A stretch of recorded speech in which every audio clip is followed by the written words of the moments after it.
پتے جھاڑتا ہوں، ولی فیہا مآرب اخرى، اور بھی ڈھیر سارے کام اس سے لیتا ہوں۔ تو اللہ تعالیٰ نے کہا القھا یا موسیٰ، اس کو ذرا زمین پہ ڈالو، زمین پہ ڈالو۔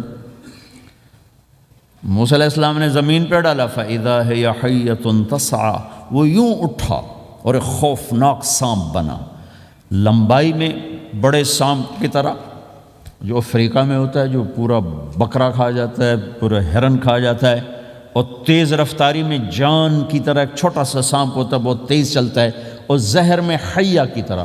سانپ کی 3 قسموں کو اللہ نے ایک ڈنڈے میں جمع کر، ایک ہوتا ہے کأنہا جان، چھوٹا سانپ جو بہت تیز دوڑتا ہے، فَإِذَا هِيَ حَيَّةٌ زہریلا، فَإِذَا هِيَ ثُعْبَانٌ مُبِينٌ، بہت بڑا، یہاں سے لے کر وہاں تک۔ تو 3 مختلف سانپوں کو اللہ نے ایک میں جمع کر دیا۔ وہ تیز رفتاری میں جان کی طرح تھا، زہر میں حیہ کی طرح تھا، لمبائی چوڑائی میں ثعبان کی طرح تھا۔ جب موسیٰ علیہ السلام نے دیکھا وَلَّا مُدْبِرًا وَلَمْ يُعَقِّبْ، موسیٰ علیہ السلام جو بھاگے تو پیچھے مڑ کے ہی نہیں دیکھا۔ تو اللہ تعالیٰ نے کہا خذ موسیٰ، پکڑو۔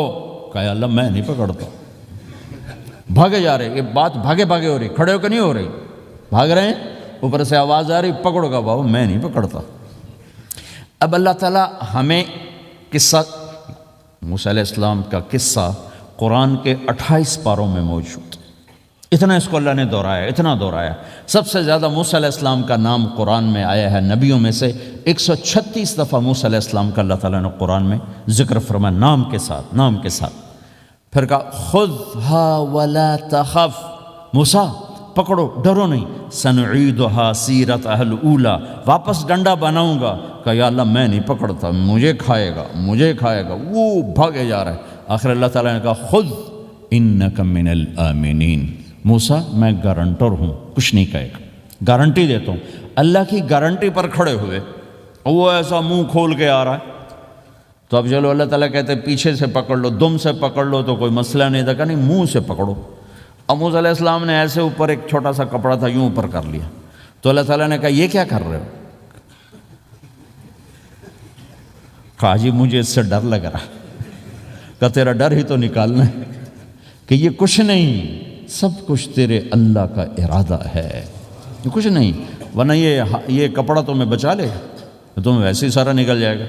اب وہ آگے آ رہا ہے، موسیٰ علیہ السلام کانپ رہے ہیں اور دیکھ رہے ہیں، کانپ رہے ہیں اور دیکھ رہے ہیں، اور بڑے اب اللہ نے کہا تھا تو ڈرتے ڈرتے ہاتھوں سے یوں، کانپتے کانپتے ہاتھوں سے یوں آگے ہاتھ کیا، اور جو ہی ہاتھ کی انگلیوں نے سانپ کے منہ کو ٹچ کیا تو اللہ نے دوبارہ ڈنڈا بنا کے ہاتھ میں پکڑا دیا، اور ساری دنیا کو یہ پیغام دیا کہ دیکھو میرے بندو، اللہ سب کچھ ہے، لہٰذا اللہ کی مان کے چلنا۔ سامنے شیطان آئے گا، سامنے شیطان آئے گا، تمہیں الٹی راہیں دکھائے گا، تو تم اپنے اللہ کو یاد کرنا جس کے ہاتھ میں سارے خزانے ہیں اور طاقت ہے۔ 1 سیکنڈ میں اسے سانپ بنایا، اگلے سیکنڈ میں اسے ڈنڈا بنایا، اور پھر موسیٰ علیہ السلام کے ہاتھ میں پکڑایا۔ نیا نہیں، وہی جو ان کے پاس تھا وہی ان کو واپس کر کے پوری دنیا کے انسانوں کو اور اس امت کو خاص طور پر اللہ تعالیٰ نے یہ سوچ دی کہ اس کائنات میں ایک طاقت ہے، اللہ، جو سب کچھ کر سکتا ہے، اور اس کے چاہے کو کوئی روک نہیں سکتا اور اس کے روکے کو کوئی کروا نہیں سکتا، وہ اللہ ہے۔ یہ قرآن کے واقعات ہیں۔ حضرت مریم عیسیٰ علیہ السلام کی والدہ کسی غیر مرد کو دیکھا نہیں، اتنا پردے میں ہیں۔ ایک دم ایک نوجوان خوبصورت کمرے میں داخل ہوتا، فتمثل لها بشرا سویا، خوبصورت۔ تو مریم انی اعوذ بالرحمن منک ان کنت تقیا، اللہ کی پناہ چاہتی ہوں، کون ہو؟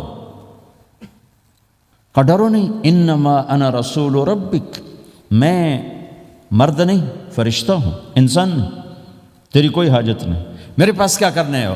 لأہب لکی غلاما زکیا، اللہ کا ارادہ ہو چکا ہے تمہیں بیٹا دیا جائے۔ کہنا یکون لی غلام، مجھے کیسے بیٹا ہو سکتا ہے؟ لم یمسسنی بشر، میری شادی کوئی نہیں، ولم اکو بغیہ، اور میں غلط عورت نہیں ہے کہ میں گناہ کروں اور اس سے حمل ہوش۔ بیٹا ہونے کے 2 راستے ہیں، ایک حلال ہے، ایک حرام ہے۔ حلال نکاح ہے، حرام زنا ہے۔ تو زنا میں کر نہیں سکتی، شادی میری ہوئی نہیں، تو مجھے کیسے بیٹا ہوگا؟ قال كذلك، قال بھی ہو جائے گا۔ قال ربك هو علي هين، کا تیرے رب کے لیے مسئلہ ہی نہیں۔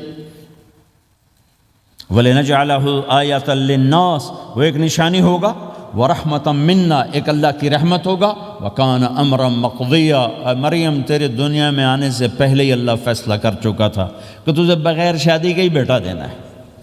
اب وہ آگے بڑھے وہ پیچھے ہٹیں، وہ آگے بڑھے وہ پیچھے ہٹیں، پیچھے آ گئی دیوار، اب دیوار کے آگے تو کوئی جا نہیں سکتے، تو یوں لگ کے کھڑی ہوگی۔ تو جبریل آئے، انسانی شکل، یہاں سے پکڑا، ہاتھ کو نہیں ٹچ کیا، یہاں سے پکڑا کرتے کو، اور دور سے کھڑے ہو کر پھونک ماری، ادھر پھونک پڑی، ادھر 9 مہینے کا حمل تیار ہو، 1 سیکنڈ میں۔ ایسا نہیں کہ حمل ٹھہرا پھر 9 مہینے اٹھایا، ایسا نہیں ہوا۔ فَحَمَلَتُهُ، فا کا لفظ آتا ہے، فَانْتَبَذَتْ، پھر فا کا لفظ آتا ہے، فَأَجَاءَهَا الْمَخَاضُ، پھر فا کا لفظ آتا ہے۔ فا اور فا یہ عربی زبان میں کسی کام کے فوراً ہونے کو بتا رہا ہے۔ فا کا مطلب فوراً کسی کام کے ہونے کی طرف اشارہ ہوتا ہے۔ تو ادھر پھونک پڑی، ادھر حمل ہوا، ادھر درد ہوا، ادھر وہ بھاگیں اور درختوں کے اندر جا کر ایک ٹیک لگائی ایک کھجور کے تنے کے ساتھ، اور جاتے ہی بچہ پیدا ہو گیا۔ تو وہ روئیں، یا لیتنی مت قبل ھذا وکنت نسیا منسیا، ہائے میں اس سے پہلے مر جاتی، میرا بھولنا بھی لوگ بھول جاتے، اب میں کیا کروں؟ تو جبریل پھر آ گئے، فناداھا من تحتھا، ذرا پردے میں، اب سامنے نہیں آیا، ذرا پردے میں آئے، کیا بچہ پیدا ہو چکا ہے، کوئی بے پردگی نہ ہو۔ لا تحزنی، ڈرو نہیں، قد جعل ربک تحتک سریا، پر مارا پانی کا چشمہ نکل آیا۔ وہزی الیک بجذع النخلہ، اور وہ جو کھجور تھی اس اوپر سے کٹی ہوئی تھی، خشک کھجور تھی، خالی اس کا تنا تھا۔ تو جبریل نے کہا اس کو ہلاؤ، اس کو ہلاؤ، تو انہوں نے ہلایا تو ساقط علیک رطبا جنیا، تو تو دیکھے گی کہ یہ کھجور کے اوپر نہ کوئی شاخ ہے، نہ کوئی پھل ہے، نہ کوئی پتا ہے، لیکن جب اس نے ہلایا تو ایک دم تازہ کھجوریں گرنے لگ گئیں، تازہ کھجوریں۔ تو جبریل نے پھر کہا مریم، جو اللہ اس درخت کو بغیر شاخ کے پھل دے رہا ہے، تجھے بغیر مرد کے بیٹا دے رہا ہے۔ کلی وشربی وقری عینا، کھا پی صاف صوف ہو اور سکون پکڑ، سکون میں آ جا، اور جا بعض شہر کی طرف جا، لوگ آئیں گے کہیں گے تو نے یہ کیا کیا، تو تم نے کہنا ہے انی نذرت للرحمن صوما فلن اکلم اليوم انسیا، بھائی میرا تو روزہ ہے، میں نہیں بول سکتی، اس سے بات کرو، بچے سے بات کرو۔ بنو اسرائیل کا روزہ اتنا سخت تھا کہ صرف کھانے پینے کی پابندی نہیں، بولنے پر بھی پابندی لگا دی، وہ سچ بھی بولیں تو ان کا روزہ ٹوٹ جاتا تھا، یہ امت جھوٹ بھی بولے تو روزہ نہیں ٹوٹتا، خراب ہو جاتا ہے، ٹوٹتا نہیں۔ تو آئیں فأتت بہ قومہا تحملہ، بچہ ہاتھ میں اور آئیں بعض شہر میں، قالوا یا مریم لک جیت شیئا فریا، شور مچ گیا، مریم یہ کیا کیا، یا اخت ہارون، ارے ہارون کی بہن، ما کان ابوک امرأ السوء، تیرا باپ ایسا نہیں تھا، وما کانت امک بغیہ، تیری ماں ایسی نہیں تھی، تو نے یہ کیا کیا؟ تو انہوں نے یوں کیا، اس کا مطلب تھا روزہ، اور اس کا مطلب تھا اس سے بات کرو۔ فأشارت الیہ قالوا کیف نکلم من کان فی المہد صبیا، کہنے لگے مریم تو اتنی بے وقوف ہے کہ تجھے اپنے گناہ چھپانے کا طریقہ بھی نہیں آیا، تو کہتی میرا نکاح ہو گیا ہے، تو کہتی زکریہ علیہ السلام نے چپکے سے میری شادی کر دی ہے، تو اپنا گناہ چھپانے کے لیے کہتی بچے سے بات کرو، کبھی بچہ بھی بولا۔ اب ایک شور مچا ہوا ہے کہ ایک دم یہ آدھے پونے گھنٹے کا بچہ، اس کی آواز بلند ہوئی اور اس لاؤڈ سپیکر سے اوپر چلی گئی، پورے شہر گونج اٹھا، قال انی عبد اللہ، لوگو سنو میں اللہ کا بندہ ہوں، آتانی الکتاب، مجھے اللہ نے کتاب دی، وجعلنی نبیا، مجھے اللہ نے نبی بنایا، وجعلنی مبارکا، مجھے اللہ نے برکت والا بنایا، اینما کنت، میں جہاں بھی ہوں گا، واوصانی بالصلاۃ والزکاۃ ما دمت حیا، اور میرے رب نے مجھے کہا نماز پڑھنی ہے، زکوٰۃ دینی ہے، وبرم بوالدتی، اور میرے رب نے مجھے کہا ہے کہ میں اپنی ماں کی خدمت کروں، فرما بردار بنوں، ولم یجعلنی جبارا شقیا، والسلام علی یوم اموت ویوم ابعث، والسلام علی یوم ولدت و یوم اموت و یوم ابعث حیا، میرے اللہ کی میرے اوپر سلامتی ہے جب پیدا ہوا، جب مروں گا، جب اٹھایا جاؤں گا۔ ذالک عیسی ابن مریم قول الحق الذی فیہ یمترون، یہ ہے مریم کا بیٹا عیسیٰ علیہ السلام، یہ اللہ کا بیٹا نہیں ہے، یہ مریم کا بیٹا ہے۔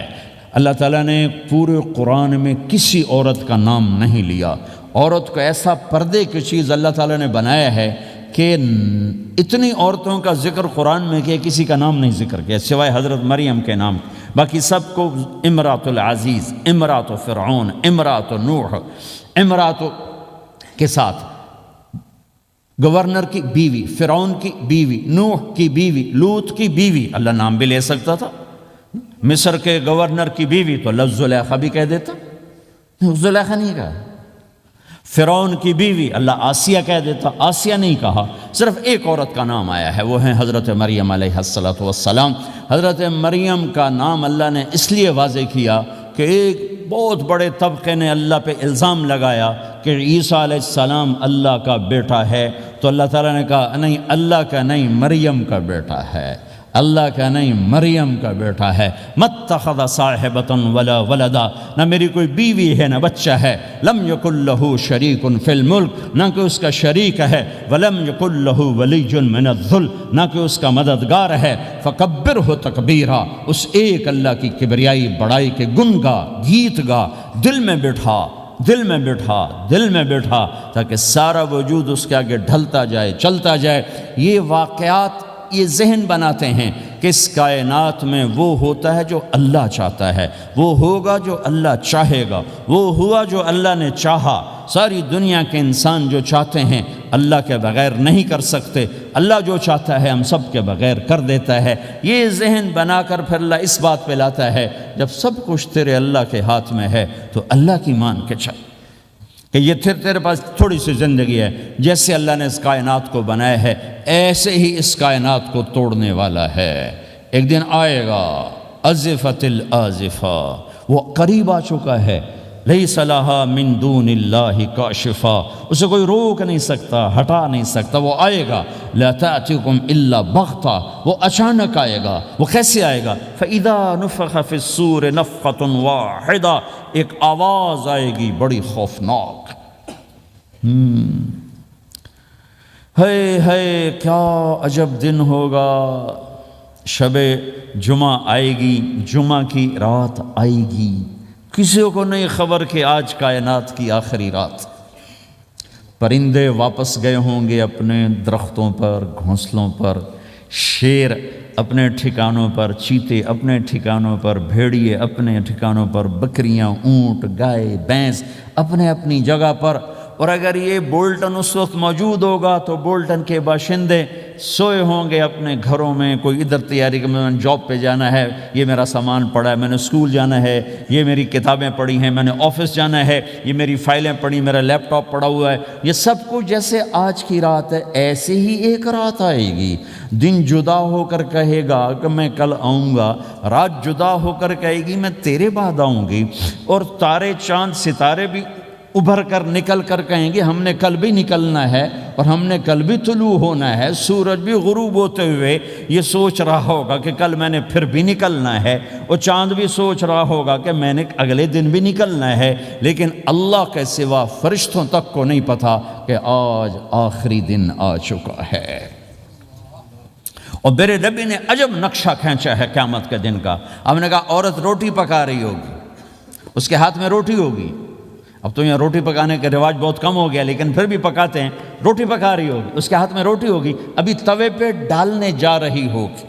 اور ایک چیز آپ کے ہاں بالکل نہیں ہے، ہمارے ہاں اب بھی ہے کہ وہ دہی کو اس میں سے مکھن نکالتے ہیں، دہی کو وہ کرش کرتے ہیں، پھر اس میں سے مکھن نکال۔ یہ ہمارے گھروں میں ہوتا ہے، ہر گھر میں ہوتا ہے، خاص طور پر دیہاتوں میں۔ تو ایک عورت ایسے وہ اس دہی کو بلو کر کرش کر کے اس سے مکھن کا پیڑا یوں بنا رہی ہوگی، اور بنا کر برتن میں ڈالنے کے لیے ایسے کر رہی ہوگی، ایسے کر رہی ہوگی۔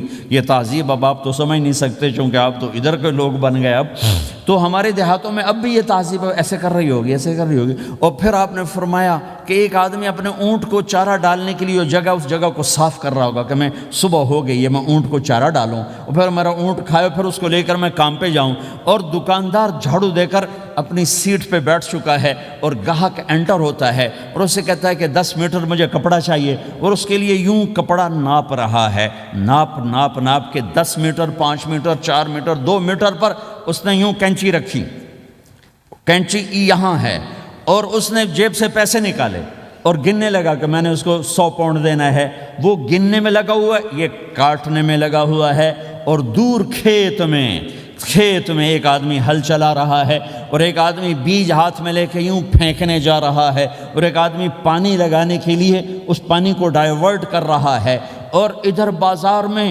جلدی لوگ بھاگے جا رہے ہیں، جاب والے ایک نوالا منہ میں ہے ایک ہاتھ میں، اور بھاگے جا رہے ہیں، میں آج لیٹ ہو چکا ہوں، میرا جاب کا ٹائم جا رہا ہے، میرا اسکول کا ٹائم جا رہا ہے۔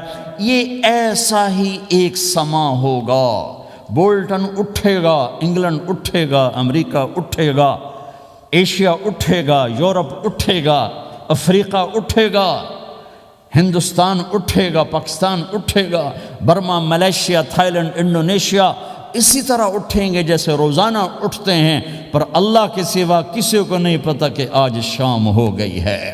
لہٰذا ایسے، اور ایک ماں چھوٹے بچے کو ناشتہ کرا رہی، جلدی سے اس کو اسکول لے جانا ہے، تو بریڈ اس کے ہاتھ میں اس کے منہ میں ڈالے، یہاں تک نوالا ہے، یہاں تک نوالا آیا ہے، یہاں تک نوالا آیا ہے، اور اس نے یہاں کینچی رکھی ہے، اس نے جیب سے نکال کر پیسے گننے شروع کیے ہیں، وہ پانی کو ڈائیورٹ کر رہا ہے، وہ یوں مٹھی بھر کے اپنا بیج پھینک رہا ہے، وہ اونٹ کے کھانے کی جگہ، گھاس چارہ کھانے کی جگہ کو صاف کر رہا ہے، دکاندار دکان کا شٹر اٹھا رہا ہے، ایک شٹر اٹھا کے بیٹھ چکا ہے، ایک دکان کے اندر جھاڑو دے رہا ہے، صفائی کر رہا ہے، اور ایک اپنے سودے گن رہا ہے، ایک اپنے پیسے گن رہا ہے۔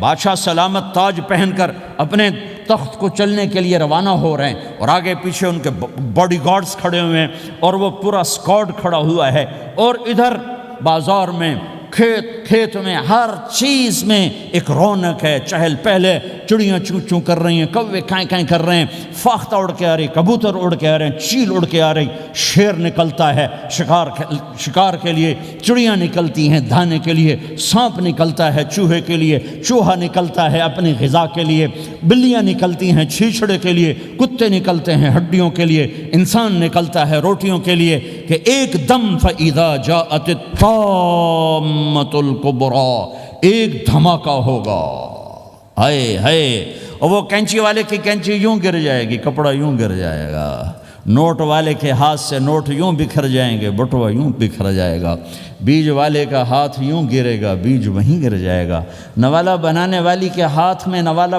بیٹے کے منہ تک نہیں جائے گا، یوں گر جائے گا، اور روٹی پکانے والے کے ہاتھ سے روٹی توے پر نہیں جائے گی، یوں گرے گی، توا وہ جائے گا، وہ جائے گی، معصوم بچے کو گود میں لے کر دودھ پلانے والی بچے کو یوں پھینکے گی اور بھاگے گی، لیکن آج نہ بچے نے بچنا ہے، نہ ماں نے بچنا ہے، بوڑھے ماں باپ کو چھوڑ کے لوگ بھاگیں گے، بیویوں کو چھوڑ کے خامند بھاگیں گے، خامند کو چھوڑ کے بیوی بھاگے گی، دشمن کو دشمن یاد نہ رہے گا، یار کو یار یاد نہ رہے گا، اور ہندوستانی کو ہندوستان یاد نہ رہے گا، پاکستانی کو پاکستان یاد نہ رہے گا، وہ آواز ایک دم تیز ہوگی، آواز کی شدت کانوں کے پردے پھاڑتی جا رہی، پر انسان بڑا سخت جان ہے، یہ نہیں مرے گا، پہلے جانور مریں گے، پہلے آسمان ٹوٹے گا، اذا السماء انشقت وَأَذِنَتْ لِرَبِّهَا وَحُقَّتْ وَإِذَا الْأَرْضُ مُدَّتْ وَأَلْقَتْ مَا فِيهَا وَتَخَلَّتْ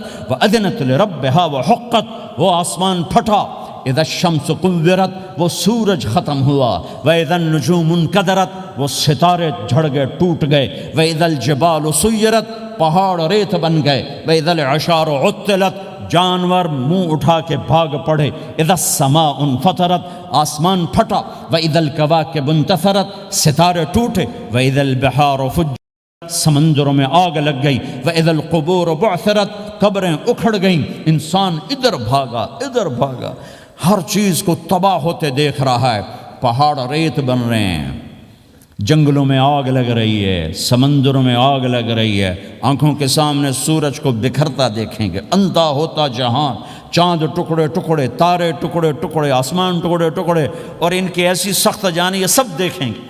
ان سارے مناظر کے بعد پھر میرے اللہ کی ایک خوفناک اسرافیل کی آواز آئی، اور سب، آج کوئی رونے والا نہیں ہے، آج کوئی کفن دینے والا نہیں ہے، آج کوئی قبر میں ڈالنے والا نہیں ہے، آج کوئی کندھا دینے والا نہیں ہے، آج سب کی اکٹھی موت ہے، آج سب ختم ہیں۔ پھر میرا رب پہلے آسمان کے فرشتوں کو موت دے گا، پھر دوسروں کو، پھر تیسرا آسمان، پھر چوتھا آسمان، پھر پانچواں آسمان، پھر چھٹا آسمان، پھر ساتواں آسمان، پھر اللہ تعالیٰ عرش کے فرشتوں کو موت دے گا۔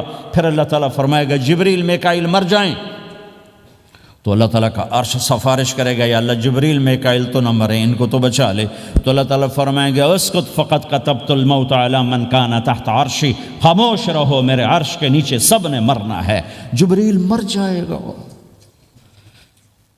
میکائیل مر جائے گا، پھر اللہ پوچھے گا کون باقی ہے؟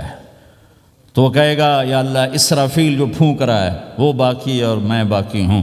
اللہ کہیں گے اسرافیل مر جائے، تو اسرافیل وہ جو ہاتھ میں لے کے پھونک مار رہے ہوں گے سور، وہ ان کے ہاتھوں سے گرے گا اور اسرافیل میں گرے گا، اور وہ سور یوں اڑتا ہوا اللہ کے عرش کے ساتھ جا کر ٹک جائے گا۔ پھر اللہ فرمائے گا کون باقی ہے؟ اب اسرائیل کی ٹانگیں کانپیں گی، سب کو موت کا ذائقہ چکھانے والا آج خود چکھنے لگا ہے۔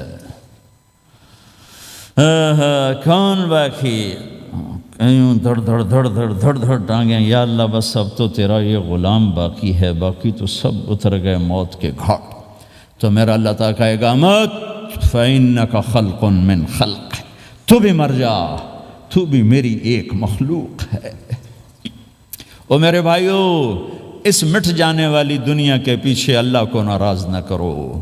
اس کی عزت بھی دھوکہ ہے، اس کی شہرت بھی دھوکہ ہے، اس کی دولت بھی دھوکہ ہے، اس کی حکومت بھی دھوکہ ہے، اس کا عروج بھی دھوکہ ہے، اس کا زوال بھی دھوکہ ہے، اس کی عزت بھی دھوکہ ہے، اس کی ذلت بھی دھوکہ ہے، اس کا مال بھی دھوکہ ہے، اور اس کا فخر غربت بھی دھوکہ ہے، اس کی زندگی بھی دھوکہ ہے، سب نظروں کا فریب ہے۔ حضرت علی کا فرمان ہے الناس النیام اذا ما تنتبہ، لوگ سوئے ہوئے ہیں، جب موت آئے گی تو آنکھ کھل جائے گی۔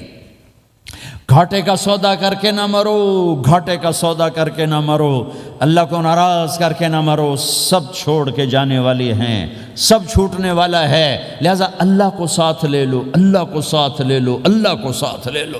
سب کو مارنے کے بعد میرا اللہ کہے گا من کان لی شریکا فلیات، کوئی ہے میرے سامنے تو آؤ، من کان لی شریکا فلیات، کوئی ہے میرے مقابلے میں تو آؤ، من کان لی شریکا فلیات، کوئی ہے میری ٹکر کا تو آؤ۔ تین دفعہ پھر اللہ زمین آسمان کو ایک جھٹکا دے گا، پھر کہے گا انا الملک، میں بادشاہ ہوں۔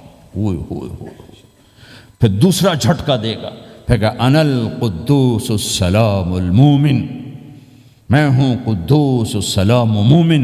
پھر تیسرا جھٹکا دے گا، پھر کہے گا انا المہیمن العزیز الجبار المتکبر، میں ہوں متکبر، جبار، عزیز، مہیمن۔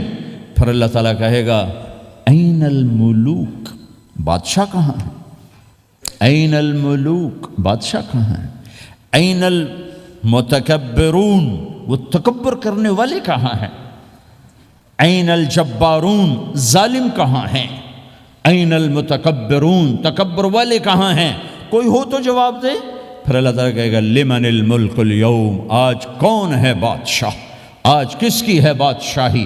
کوئی جواب دینے والا ہے ہی نہیں، تو اللہ خود کہے گا للہ الواحد القہار، آج اکیلے اللہ کی بادشاہ، آج بھی اسی کی ہے، آج بھی اسی کی ہے، پیچھے بھی اس کی تھی، آگے بھی اس کی ہے۔ للہ الامر من قبل ومن بعد، للہ الامر من قبل ومن بعد، ان الحکم الا للہ، الخلق والامر واللیل والنہار وما سکن فیہما للہ وحدہ، ان العزت للہ جمیعا قل ان الامر کلہ للہ للہ ما فی السماوات وما فی الارض وان تبدوا ما فی انفسکم او تخفوه یحاسبکم بہ اللہ لہ ما فی السماوات وما فی الارض وما بینہما وما تحت الثرى وان تجہر بالقول فانہ یعلم السر واخفى.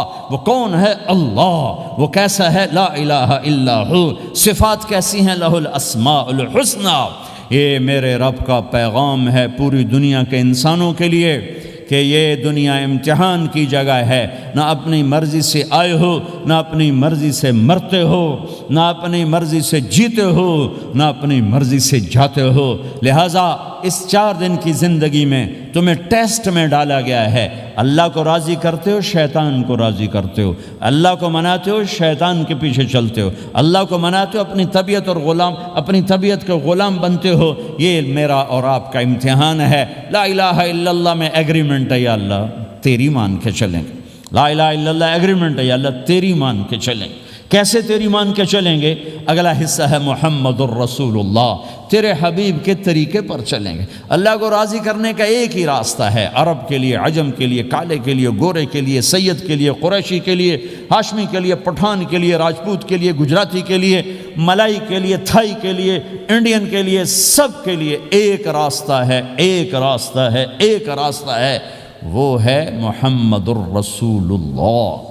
جب آپ معراج پہ گئے تو آپ نے کہا یا اللہ، آپ نے ابراہیم کو خلیل بنایا اور موسیٰ کو کلیم بنایا اور داود کو لوہا نرم کر کے دیا، سلیمان کو ہوا تابع کر کے دی، اور عیسیٰ علیہ السلام کے لیے مردے زندہ کیے. میرے لیے کیا ہے؟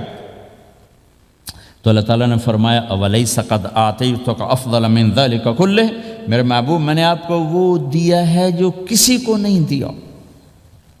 وہ کیا دیا ہے؟ کہ اللہ ذکرت الا ذکرت معی. قیامت تک تیرا میرا نام اکٹھا رہے گا، الگ نہیں ہو سکتا. ایسے رہے گا. لا الہ الا اللہ محمد رسول اللہ. لا الہ الا اللہ میں 12 حرف ہیں، 12.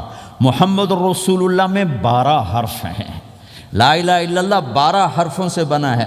لام اور الف، یہ اس کو گنو تو 12 بنتے ہیں. پھر میم اور ہا اور میم اور دال کو آگے تک گنو تو 12 بنتے ہیں. ادھر بھی 12، ادھر بھی 12.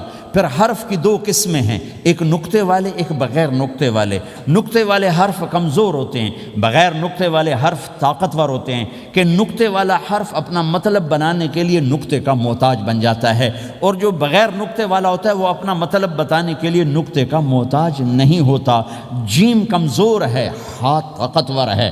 ہا کو اپنا مطلب بتانے کے لیے نقطے کی ضرورت نہیں، جیم کو، خا کو اپنا مطلب بتانے کے لیے نقطے کی ضرورت ہے. سین طاقتور ہے، شین کمزور ہے، کہ شین کو اپنا مطلب بتانے کے لیے 3 نقطوں کی ضرورت ہے. سین کو اپنا مطلب بتانے کے لیے کسی نقطے کی ضرورت نہیں ہے. الف طاقتور ہے، با کمزور ہے، تا کمزور ہے، ہا طاقتور ہے، جیم کمزور ہے، خا کمزور ہے، دال طاقتور ہے، را طاقتور ہے، زا کمزور ہے، سین طاقتور ہے، شین کمزور ہے، صاد طاقتور ہے، ضاد کمزور ہے، تا طاقتور ہے، ضا کمزور ہے. یہ میں آپ کو حروف کی بات بتا رہا ہوں. جب میرے اللہ نے اپنا کلمہ بنایا، پہلے اپنا نام منتخب کیا اللہ، تو اس میں کوئی حرف نقطے والا نہیں آیا. ٹھیک ہے، اللہ کوئی نقطے والا حرف ہے. پھر اللہ نے اپنے نبی کا نام بنایا محمد، کوئی نقطے والا حرف ہے. پھر نام بنایا احمد، کوئی نقطے والا حرف ہے. پھر جب کلمہ بنایا تو کلمہ ان حرفوں سے بنایا جس میں کوئی نقطے والا حرف نہیں ہے. لا الہ الا اللہ محمد الرسول اللہ. سارے خزانے اللہ کے ہاتھ میں، ساری عزتیں بلندیاں اللہ کے ہاتھ میں. جانے کا راستہ محمد الرسول اللہ، پہنچنے کا راستہ محمد الرسول اللہ، لینے کا راستہ محمد الرسول اللہ، جہنم سے بچنے کا راستہ محمد الرسول اللہ، جنت میں جانے کا راستہ محمد الرسول اللہ، دنیا کی برکتیں عزتیں سمیٹنے کا راستہ محمد الرسول اللہ، ذلتوں پستیوں سے بچنے کا راستہ محمد الرسول اللہ. میرے حبیب جنت کے لیے چابی ہیں، جہنم کے لیے تالا ہیں، عزت کے لیے چابی ہیں، ذلتوں کے لیے تالا ہیں، محبتوں کے لیے چابی ہیں، نفرتوں کے لیے تالا ہیں، اللہ کی رضا کے لیے وہ چابی ہیں اور اللہ کی ناراضگی کا وہ تالا ہیں۔ جو محمدی بن گیا، جو محمد مصطفیٰ صلی اللہ تعالی وسلم کی سیرت میں، ظاہر میں، باطن میں ڈل گیا، اللہ کا محبوب بن گیا، اللہ نے اپنا بنا لیا۔ ابو لہب قریشی، ہاشمی، سید، اور اللہ نے کہا تبت یدا ابی لہب وتب، ابو لہب برباد ہو گیا۔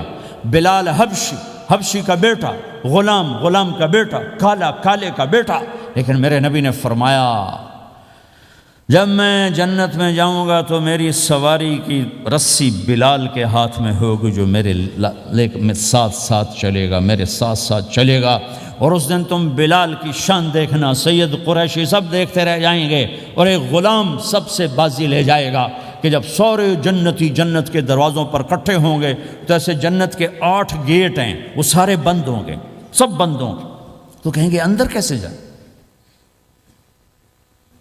تو کہیں گے چلو آدم علیہ السلام سے بات کرتے ہیں۔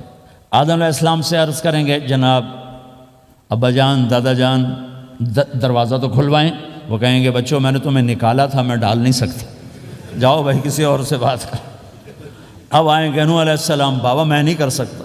ابراہیم علیہ السلام، بابا میں نہیں کر سکتا۔ اسماعیل، اسحاق، یعقوب، یوسف، موسیٰ، یوشع، دانیال، الیاس، داؤد، یحییٰ، زکریا، سلیمان، بھائی ہمارے بس کا نہیں، بھائی ہمارے بس کا نہیں، بھائی ہمارے بس کا نہیں۔ سب سے آخر میں آئیں گے عیسیٰ علیہ السلام کے پاس۔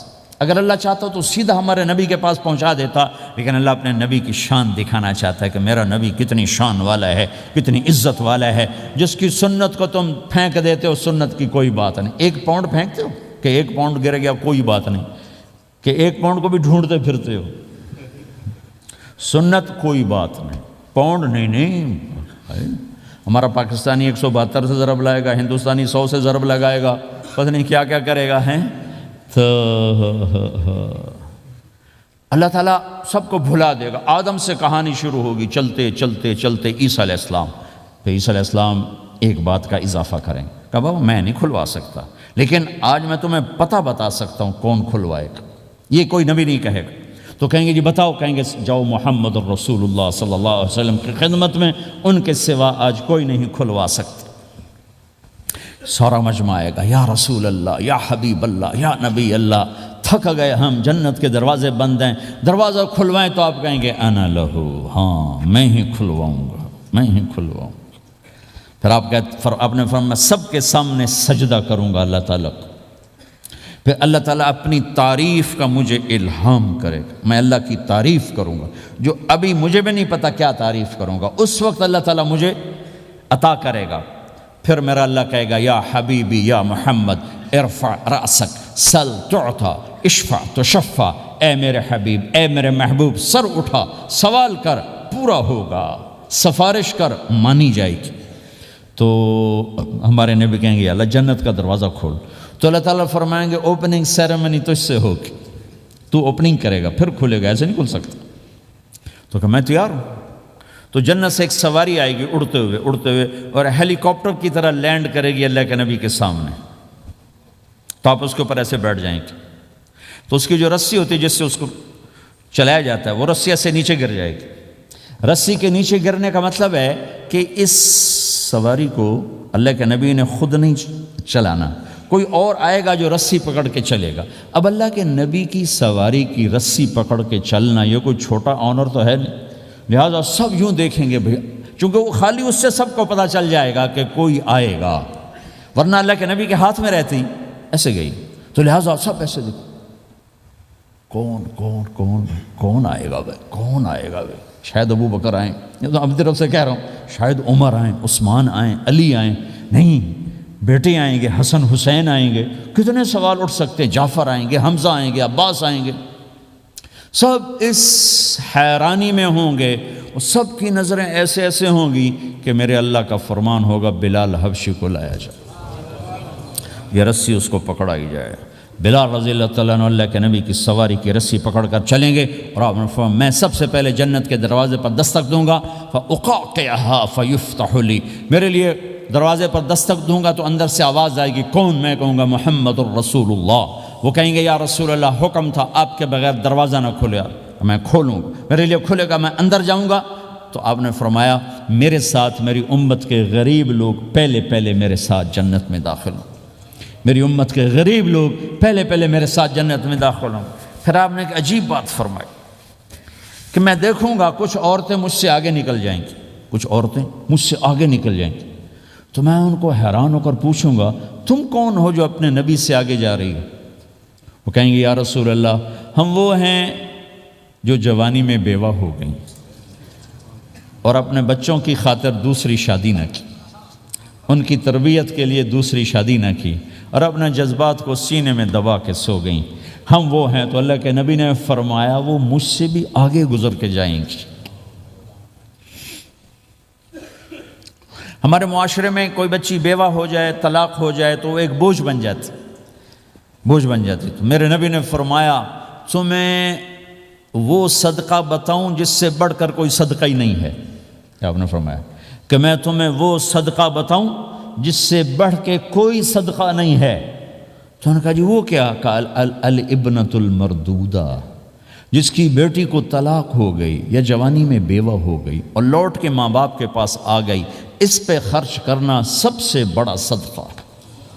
چونکہ ماں باپ بھی تنگ پڑ جاتے ہیں اور بھائی تو پہلے ہی کہتے ہیں کہاں مصیبت سر پہ آ پڑی ہے، تو میرے نبی نے اس کو کور کرنے کے لیے، کیونکہ زندگی تو حادثات کا نام ہے، ہوتے رہتے ہیں، تو میرے نبی نے فرمایا سب سے اعلیٰ درجے کا صدقہ ہے اس بچی پہ خرچ کرنا جو طلاق ہو کے گھر واپس آ جائے یا بیوہ ہو کے گھر واپس آ جائے، اس پہ خرچ کرنا سب سے اعلیٰ درجے کا خرچ ہے۔ تو ان کی یہ قربانی کہ وہ اللہ کے نبی نے فرمایا مجھ سے بھی آگے جا رہی ہوں۔ تو آپ نے فرمایا جنت کی چابی میرے ہاتھ میں ہے، اللہ کا جھنڈا میرے ہاتھ میں ہے، کوئی نبی جنت میں جا نہیں سکتا جب تک میرا قدم نہ پڑ جائے، اور کوئی امت جنت میں جا نہیں سکتی جب تک میری امت نہ چلی جائے۔ تو بھائیو اللہ کے خزانوں تک پہنچنے کا راستہ ہے محمد الرسول اللہ، اور چونکہ قیامت تک آپ نے نمونہ بننا تھا تو اللہ نے اپنے نبی کی زندگی کی ہر شے محفوظ کر دی، کوئی چیز چھپی نہیں ہے۔ آپ کے جسم مبارک سے نکلا ہوا ہر عمل 1435واں سال شروع ہو چکا ہے، محفوظ ہے، مکتوب ہے، موجود ہے۔ کسی نبی کا حلیہ ایسے موجود نہیں جیسے ہمارے نبی کا حلیہ موجود ہے۔ آپ چلتے کیسے تھے؟ یمشی تکفین، آپ چلتے تھے کہ جیسے کوئی آدمی اوپر سے نیچے آ رہا ہو، کہ تھوڑا سا آگے جھک کے چلتا ہے، اور آپ چلتے تھے کہ آپ کے پاؤں کا چلنے کا فاصلہ، قدم سے قدم فاصلہ چھوٹا ہوتا تھا، اور چال میں تیزی ہوتی تھی، چال میں تیزی، فاصلہ تھوڑا، اس طرح آپ چلتے تھے۔ آپ کے دیکھنے کا انداز کیا تھا؟ یہ جل نظرہ الملاحظہ، یوں دیکھتے تھے، شرم کی وجہ سے نظر نہیں اٹھاتے تھے مردوں میں بیٹھ کر،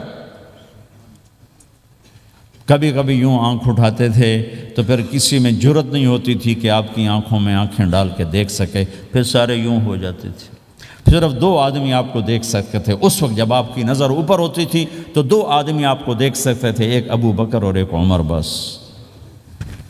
آپ مسجد میں داخل ہوئے، آپ کے ادھر ابو بکر تھے، ادھر عمر تھے، سامنے مجمع تھا، آپ نے یوں ابو بکر کو پکڑا، یوں عمر کو پکڑا، یوں ان کے دونوں کے ہاتھ پکڑ کا، مجھے دیکھ رہے ہو؟ ہاکذا نحشر یوم القیامہ، قیامت کے دن ہم تینوں یوں اٹھائے جائیں گے کہ میرے دائیں طرف ابو بکر ہوگا اور میرے بائیں طرف عمر ہوگا، اور ہم تینوں یوں اپنی قبروں سے نکلیں گے۔ زندگی کی ہر شے کیوں باقی ہے؟ یہ تو میں ادائیں چھوڑو، میرے نبی کی 9 بکریاں تھیں، 1 بکرا تھا، لبے ان کے نام اگر نہ ہوں تو کوئی ہماری شریعت میں فرق پڑتا ہے، لیکن میرے نبی کی بکریوں کے نام بھی ہم تک پہنچے۔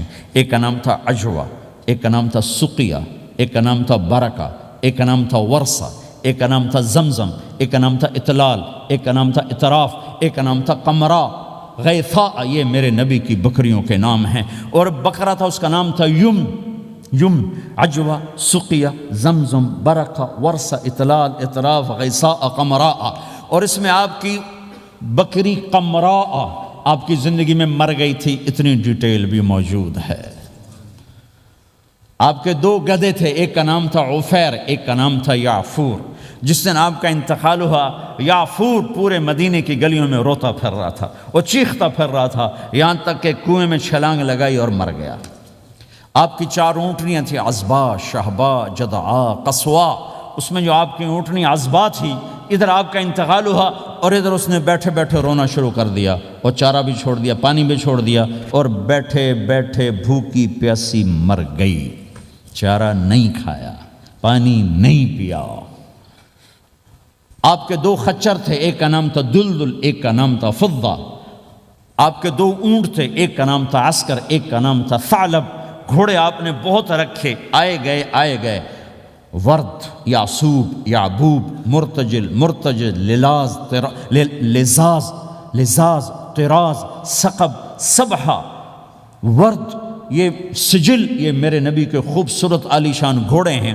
گھوڑوں کے نام بھی ہم تک آئے ہوئے ہیں۔ میرے نبی کا نسب اگر ہمیں نہ معلوم ہو تو ہماری شریعت میں کیا فرق پڑتا ہے، لیکن آدم علیہ السلام تک اللہ تعالیٰ نے اپنے حبیب کا نسب پیڑھی کو سلامت رکھا ہوا ہے۔ محمد بن عبداللہ بن عبد المطلب بن ہاشم بن عبد مناف بن قصی بن کلاب بن مرہ بن کعب بن لوی بن غالب بن فہر بن مالک بن نضر بن کنانہ بن خزیمہ بن مدرکہ بن الیاس بن مدر بن نزار بن معد بن عدنان بن اود بن حمیصہ بن سلامان بن عوز بن بوز بن قموال بن ابی بن عوام بن ناشد بن حزا بن بلداس بن یدلاف بن طابخ بن جاحم بن ناحش بن ماخی بن عیفی بن عبقر بن عبید بن الدعاء بن حمدان بن سنبر بن یثربی بن یحزن بن یلحن بن ارعوا بن عید بن ذیشان بن عیسر بن اقناد بن ایہام بن مقصر بن ناحد بن زار بن سمی بن مزی بن عوض بن عرام بن قیدار بن اسماعیل بن ابراہیم بن آدر بن ناحور بن سروج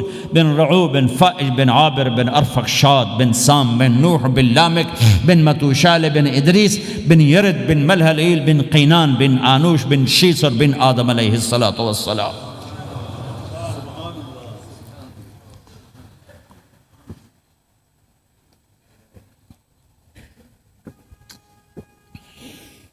اللہ کا اعلان ہے، جہاں رہو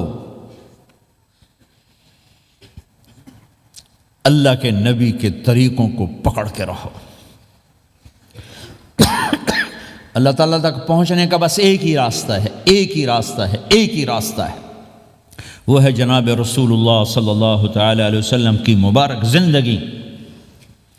نقل مار لو، نقل مارنے سے پاس ہو نہیں جاتے لوگ۔ ہمارے انڈیا پاکستان میں خوب نقل چلتی ہے، وہ نقل لگاتے ہیں، پاس ہو جاتے ہیں۔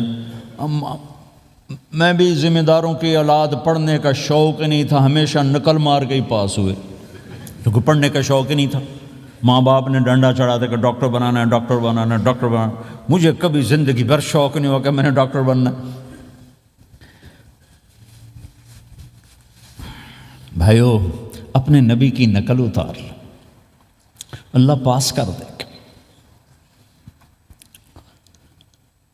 اس نے ایک چنا ہے جس کو حبیب بنایا ہے۔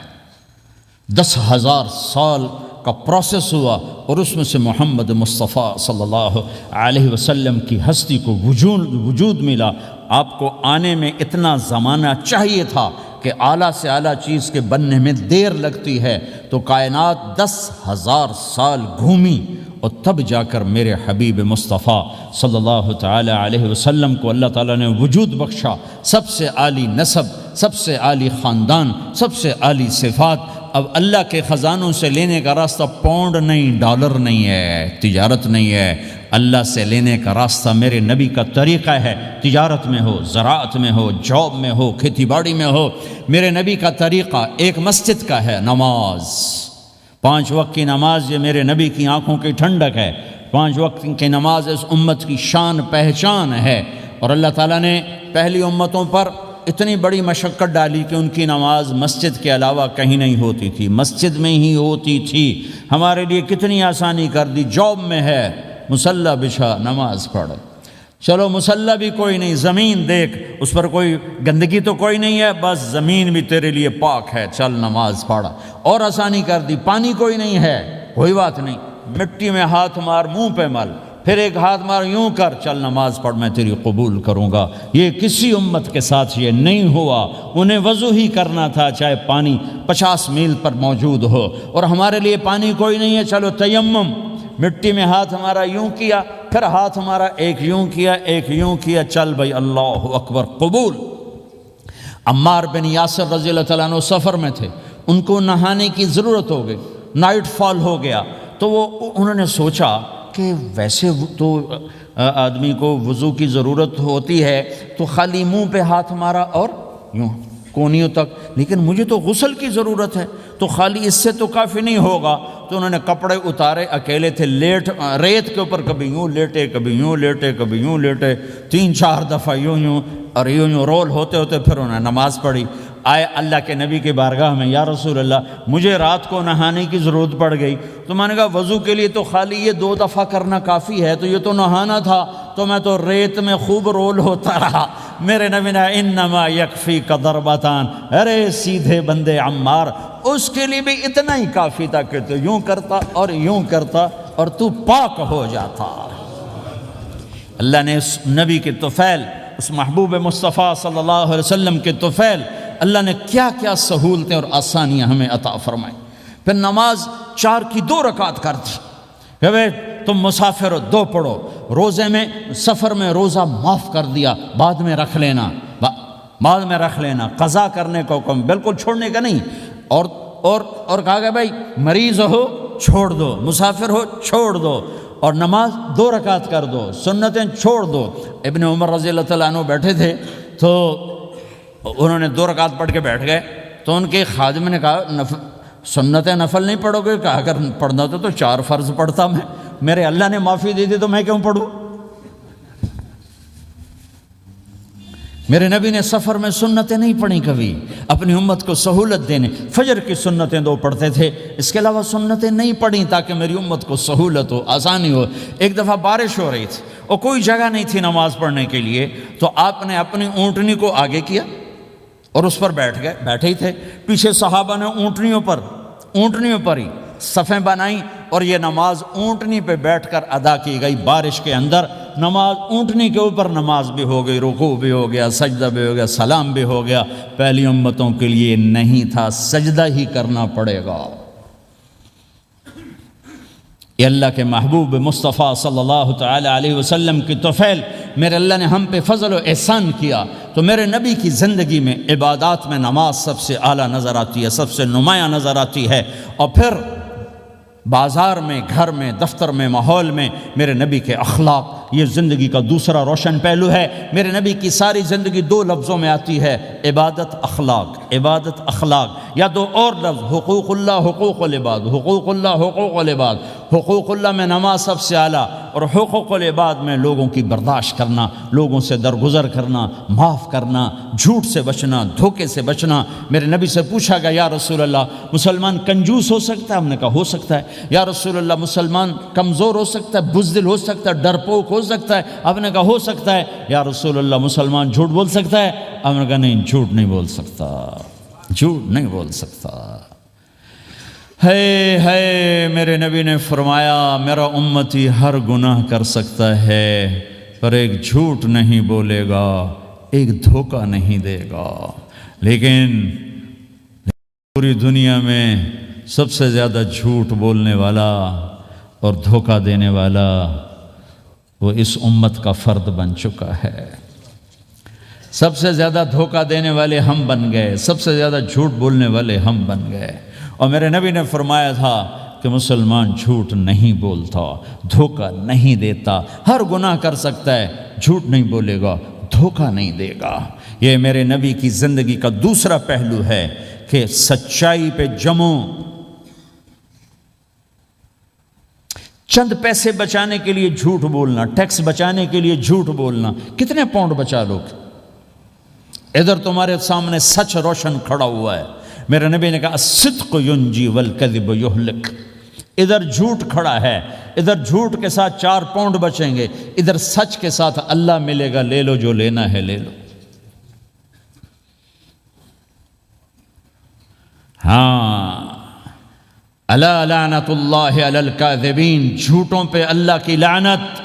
اس لعنت کے ساتھ 400 پاؤنڈ بچا لیے، 4000 بچا لیے، 4 ملین بچا لیے، 4 بلین بچا لیے، 4 ٹریلین بچا لیے، ساری دنیا کو بچا لیا، اور اوپر اللہ کی لعنت پڑی تو اللہ کی قسم گھاٹے کا سودا ہے۔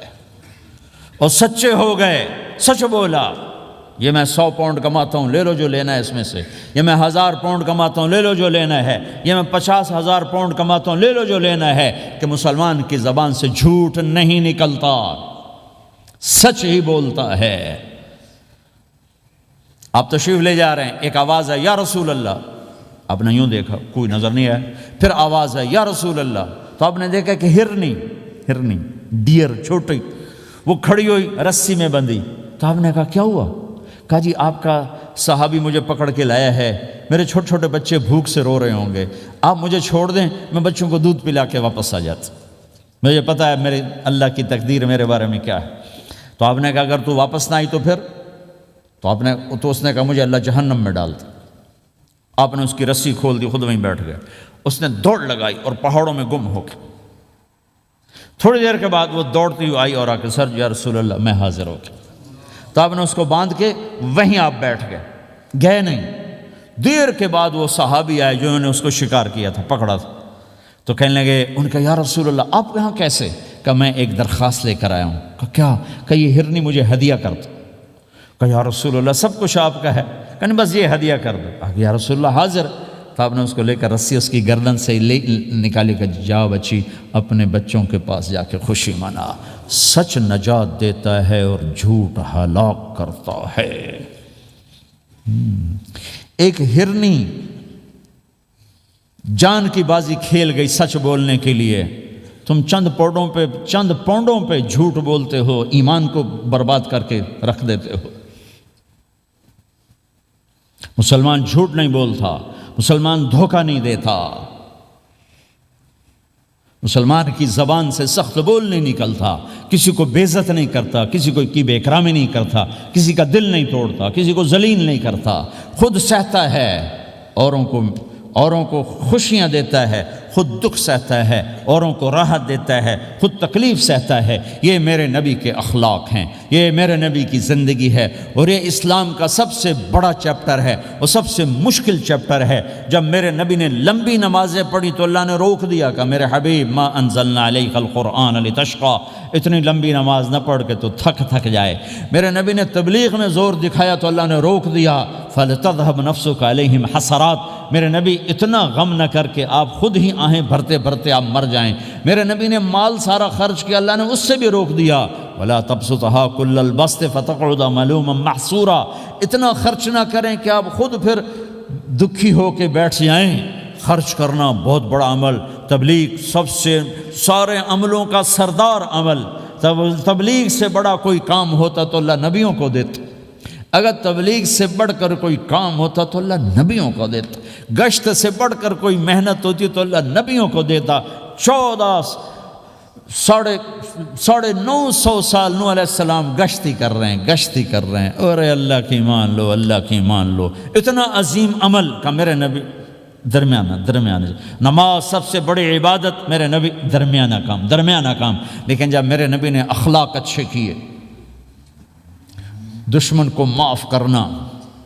لیکن ایک آدمی آپ سوئے ہوئے تھے، آپ کی تلوار لٹکی تھی، ایک آدمی آیا، اس نے آپ کی تلوار اتاری اور یوں ہماری پسلی میں، آپ اٹھ کے بیٹھ گئے۔ اب وہ قتل کے ارادے کے لیے آ چکا ہے اور تلوار یہاں ہے، کہتا من یمنعک منی، اب بول تمہیں کون بچائے گا؟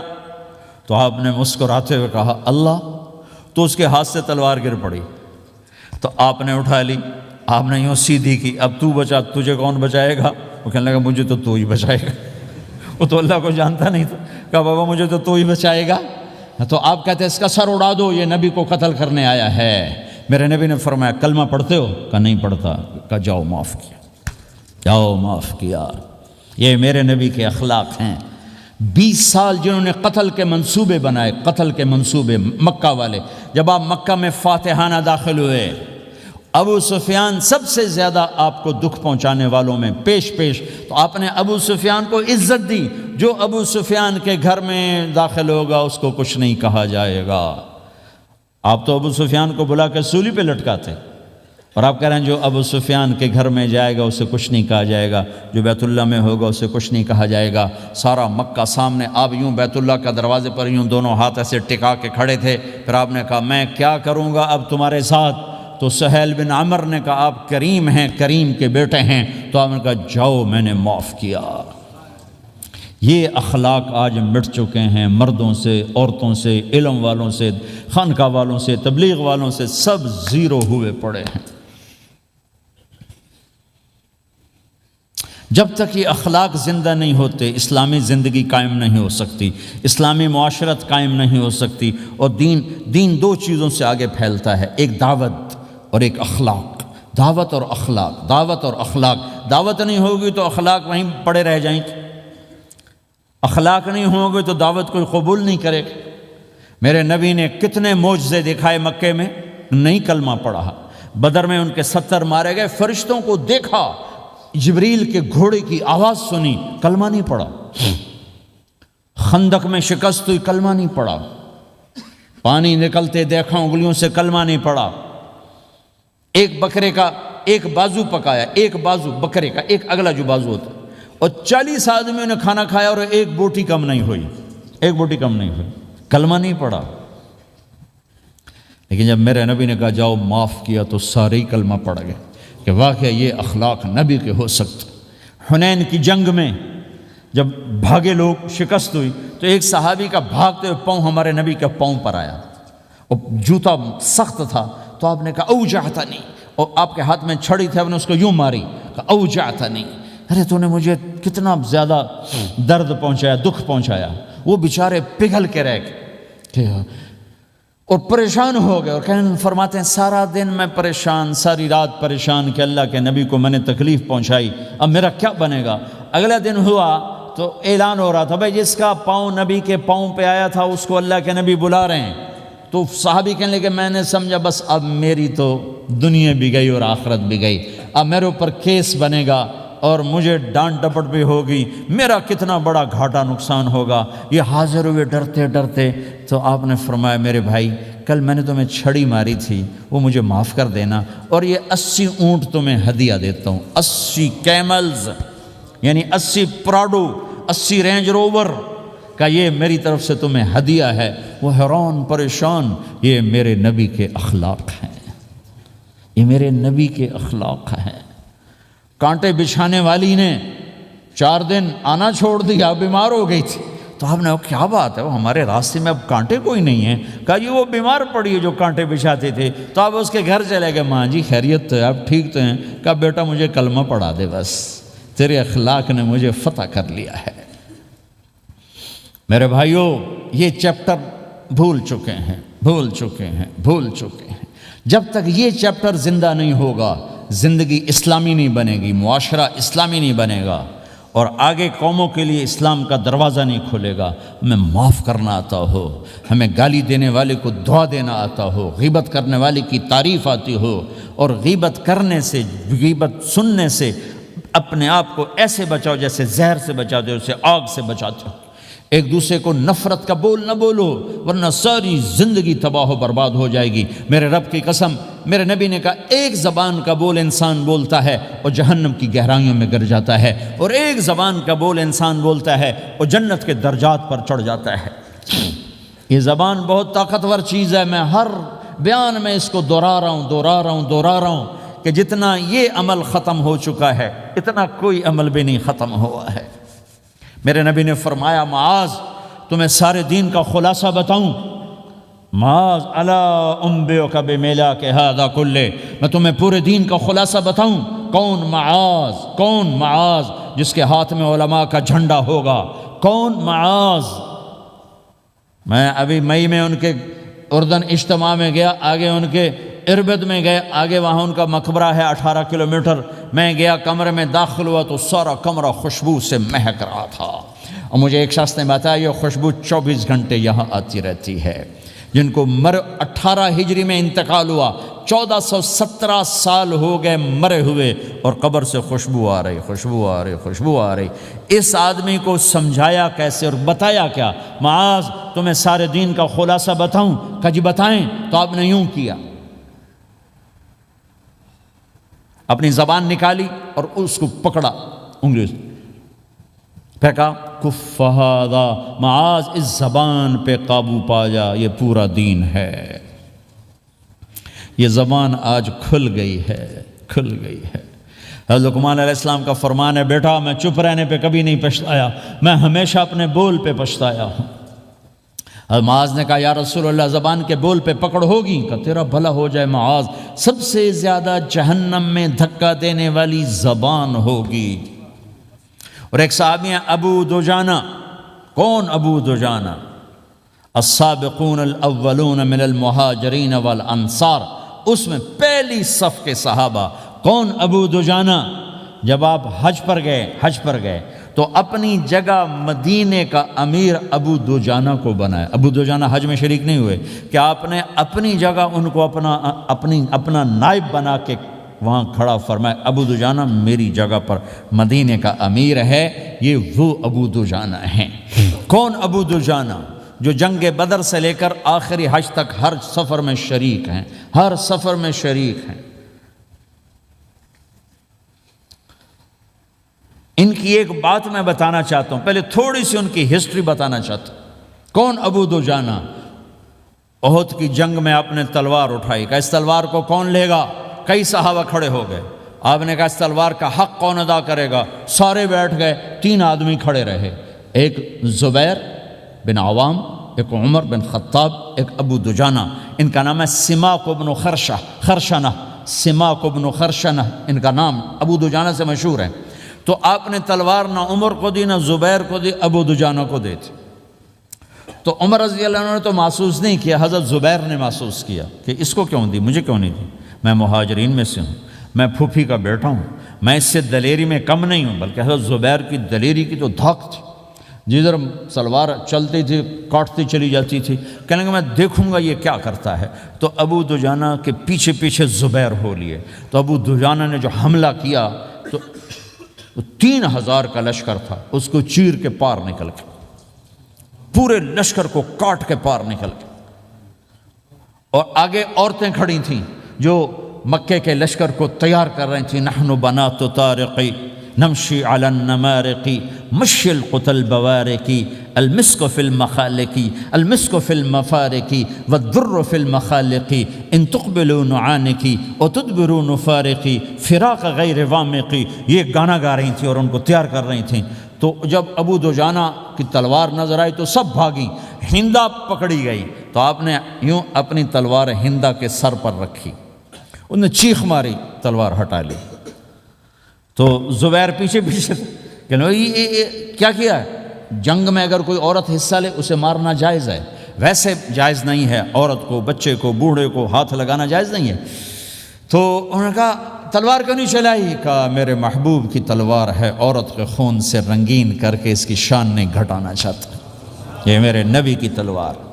پھر واپس ہوئے، پھر اٹیک کیا اور پھر مجمع کو چیر دیا۔ سامنے ایک آدمی آ رہا تھا ہاتھی کی طرح، اتنا لمبا موٹا تازہ۔ تو زبیر کہنے لگے میرے جی میں آیا کبھی اس کی ٹکر ہونا، پھر میں دیکھوں ابو دجانہ کیا چیز ہے۔ تو اللہ کا کرنا ایسا ہوا، ابو دجانہ دونوں آمنے سامنے ہو گئے۔ تو وہ ایسے شاہ سوار تھے کہ دونوں طرف کے لشکر ذرا تھم گئے اور وہ دونوں بھڑ گئے۔ ابو دجانہ کے اپنے جوہر، اس پہلوان کے اپنے جوہر، غبار اٹھا، مٹی اٹھی، اور اس کی اپنی طاقت، ان کی اپنی طاقت، انہوں نے ابو دجانہ کو اس نے زخمی کر دیا۔ ابو دجانہ نے جو جوش میں آ کے ماری تلوار، اس کو لگی یہاں، تو اتنی طاقت سے لگی کہ اس کے نیچے اتر کر 2 ٹکڑوں میں تقسیم کر دی۔ یوں ماری تو ایک حصہ ادھر، ایک حصہ، پھر یوں دیکھا اور اپنے چہرے سے لوہی کی ٹوپی اتاری، کہا ما ترا انا ابو دجانہ، کیا دیکھ رہے ہو؟ میں ہوں ابو دجانہ، تلوار صحیح لی ہے میں نے، غلط نہیں لی۔ یہ ابو دجانہ ہیں۔ اور جب شکست ہو گئی احد کی جنگ میں، اور پھر 10-12 آدمی نے آپ کو گھیرے میں لیا ہوا تھا، ان میں ایک ابو بکر تھے، عمر تھے، علی تھے، طلحہ تھے، زبیر تھے، سعد بن ابی وقاص تھے، اور سہل بن حنیف تھے، عبادہ قتادہ بن نعمان تھے، اور ابو دجانہ تھے رضی اللہ تعالی عنہم۔ ان میں سے ایک ابو دجانہ بھی تھے۔ اور یمامہ کی جنگ میں ابو دجانہ شہید ہوئے، یمامہ کی جنگ میں شہید ہوئے۔ یہ ابو دجانہ کی تھوڑی سی سیرت آپ کے سامنے آئی ہے۔ اس کے بعد اب آپ ان کے قول کو سنو تاکہ اس کا وزن آپ کے سامنے آئے۔ یہ بدر کے شریک ہیں، اللہ کے نبی نے کہا بدر کا صحابی جو مرضی کرے بخشا گیا۔ یہ صلح حدیبیہ کے شریک ہیں، اللہ نے قرآن میں کہا لقد رضی اللہ، میں ان سے راضی ہو گیا۔ یہ صحابی ہیں، اللہ نے کہا کلا وعد اللہ الحسنی، اے میرا نبی تیرے ہر صحابی کے لیے جنت کا وعدہ ہے۔ اور اب یہ کیا کہتے ہیں؟ یہ کیا کہتے ہیں لوگو؟ ان ارجع عملی عند، لوگو میرے پاس، ابو دجانہ میرے پاس بخشش کا سب سے بڑا عمل جانتے ہو کیا ہے؟ بدر نہیں، احد نہیں، حدیبیہ نہیں، خندق نہیں، خیبر نہیں، فتح مکہ نہیں، آخری حج نہیں۔ کیا ہے؟ کیا ہے لوگو؟ ان ارجع عملی عندی، میرے پاس آخرت میں بخشش کا سب سے بڑا عمل بس ایک ہے کہ ما آذیت احدا بلسانی، میں نے اپنی زبان سے کبھی کسی کو دکھ نہیں پہنچایا۔ ولا اجد فی قلبی غلا لاحد، اور میرے دل میں کسی کے لیے بغض کوئی نہیں ہے، بس یہ میری بخشش کا عمل ہے۔ تو بھائیو، نبی کے اخلاق میں دو چیزیں لے لو، ایک زبان سے کسی کو دکھ نہ دو، ایک دل میں کسی کا بغض نہ رکھو۔ اللہ کی قسم بغیر حساب کتاب کے جنت میں جاؤ گے۔ بڑے بڑے جنید بغدادی اور بڑے بڑے معرفت والے تمہیں دیکھتے رہ جائیں گے، تمہاری رفتار اتنی تیز ہوگی کہ تمہیں وہی پکڑ سکے گا جس کا یہ دو عمل تم سے زیادہ اچھا ہوگا۔ جس روڈ پہ رش ہوتا آپ وہاں سے گاڑی ہٹا لیتے ہو کہ بھائی ادھر نہیں جانا، ادھر رش ہے، وہ سائن وغیرہ آپ کو آ جاتے ہیں کہ بھائی ادھر بلاک ہے، ادھر نہیں جانا، ادھر جانا ہے۔ تو جہاں روڈ پہ رش ہوتا ہے تو قیمتی سے قیمتی گاڑی کی رفتار بھی آہستہ ہو جاتی، اور جہاں روڈ خالی ہوتا ہے تو پرانی گاڑی بھی بھاگے جا رہی ہوتی۔ ہمارے یہاں پرانی گاڑی ہوتی ہے نا، پرانی بسوں کے پیچھے لکھا ہوتا ہے نہ انجن کی خوبی نہ ڈرائیور کا کمال، خدا کے سہارے چلی جا رہی ہے۔ اور جس کے پاس ایسی گاڑی ہو، نہ انجن کی خوبی نہ ڈرائیور کا کمال، تو اگر اس کو روڈ خالی مل جائے تو وہ تو مرسیڈیز والے سے پہلے پہنچے گا، رینج روور والے سے پہلے پہنچے گا، بینٹلی والے سے پہلے پہنچے گا، رولز رائس والے سے پہلے پہنچے گا، جو وہ تو پھنسی کھڑی ہے اور اس کا روڈ ہی خالی ہے۔ تو میرے بھائیوں، یہ میں ایک مثال دیتا ہوں، عبادات کی روڈ پہ بہت رش ہے، نمازی بے شمار ہیں، روزے دار بے شمار ہیں، عمرے والے بے شمار ہیں، حج والے بے شمار ہیں، اور تہجد گزار بے شمار ہیں، علماء بے شمار ہیں، حافظ بے شمار ہیں، ذکر والے بے شمار ہیں، بہت رش ہے، تبلیغ والے بے شمار ہیں، لیکن جو اخلاق والا روڈ ہے نا، یہ خالی پڑا ہے۔ اس پہ موٹر سوزوکی پہ چڑھ کے آ جاؤ تو سب سے آگے نکل جاؤ، سائیکل پہ چڑھ کے آ جاؤ تو سب سے آگے نکل جاؤ، کہ روڈ ہی خالی ہے۔ اخلاق کا روڈ خالی ہے۔ غصے کو پینا، دکھ دینے والے کے سامنے، درد دینے والے کو خوشیاں دینا، گالی دینے والے کو دعا دینا، کرو تو صحیح۔ میرے رب کی قسم، اس میں وہ لذت ہے، وہ لذت ہے کہ ساری دنیا کی لذتیں تمہیں بھول جائیں گی اگر یہ لذت تمہیں مل گئی۔ پی جا ایام کی تلخی کو بھی ہنس کے ناصر، غم کے سہنے میں بھی قدرت نے مزہ رکھا ہے۔ اپنے لہو کے گھونٹ پی، زخم پہ زخم کھا کے جی، آہ نہ کر لبوں کو سی، عشق ہے دل لگی نہیں، سینے پہ تیر کھائے جا، آگے قدم بڑھائے جا، یعنی زبان حال سے کہہ دے کہ ہاں ستائے جا۔ آج اخلاق کوئی نہیں ہے، میں تو روتا پھرتا ہوں۔ تبلیغ میں نکلو نکلو نکلو، خانقاہوں میں ذکر ذکر ذکر، اور مدرسوں میں فقہ فقہ فقہ۔ کوئی تو اس سبق کو بھی، یا اور بھی دکھ ہیں زمانے میں محبت کے سوا، راحتیں اور بھی ہیں وصل کی راحت کے سوا۔ جس دن امت کے اخلاق زندہ ہوئے، آپ اسلام کی بہار دیکھو گے۔ اگر اپنے گھر میں خوشیاں لانا چاہتے ہو تو اللہ کی قسم بڑے گھر سے نہیں آئے گی، کوئی 5 لاکھ پاؤنڈ کی گاڑی سے خوشی نہیں آئے گی، کوئی بہت بڑا عالی شان بنگلہ بنانے سے خوشی نہیں آئے گی، تمہارے اخلاق سے گھر میں خوشی آئے گی۔ اگر بیوی کا سلوک تمہارے ساتھ اچھا ہے تمہارا سلوک بیوی کے ساتھ اچھا ہے، اس گھر میں خوشی ہے۔ بیوی کا بول بدتمیز ہو تو خامند کی زندگی برباد، خامند کا بول بدتمیز ہو تو بیوی کی زندگی برباد، اولاد بد اخلاق ہو تو ماں باپ کی زندگی برباد، ماں باپ میں سختی ہو تو اولاد کی زندگی برباد، بھائی بھائی میں بول میں سختی ہو تو بھائی کی زندگی برباد، بہن بھائیوں میں سختی ہو تو بہن بھائی کی زندگی برباد، نیبر کے ساتھ سختی ہو تو نیبر کی زندگی برباد۔ میرے نبی نے فرمایا ما آمن بی من بات شبعان و جارہ جاع، وہ میرے اوپر ایمان لایا ہی نہیں جو خود پیٹ بھر کے کھائے اور پڑوسی بھوکا ہو۔ واللہ لا یؤمن واللہ لا یؤمن واللہ لا یؤمن، 3 دفعہ اللہ کی قسم ایمان والا نہیں، اللہ کی قسم ایمان والا نہیں، اللہ کی قسم ایمان والا نہیں۔ کون یا رسول اللہ؟ الذی لا یأمن جارہ بوائقہ، جو پڑوسیوں کو تنگ کرے وہ ایمان والا نہیں ہے۔ میرے بھائیوں یہ چیپٹر مٹ چکا ہے، کہیں نہیں دیکھنے کو ملتا ہے۔ ایسا نہیں کہ دنیا خالی ہو گئی ہے، لیکن 1 کروڑ میں 1 ملا تو کیا ملا، 1 کروڑ میں بھی 1 نہیں ملتا۔ میں بڑے لمبے سفر کر کر کے اس نتیجے پر پہنچا ہوں کہ 1 کروڑ مسلمان کٹھے کروں،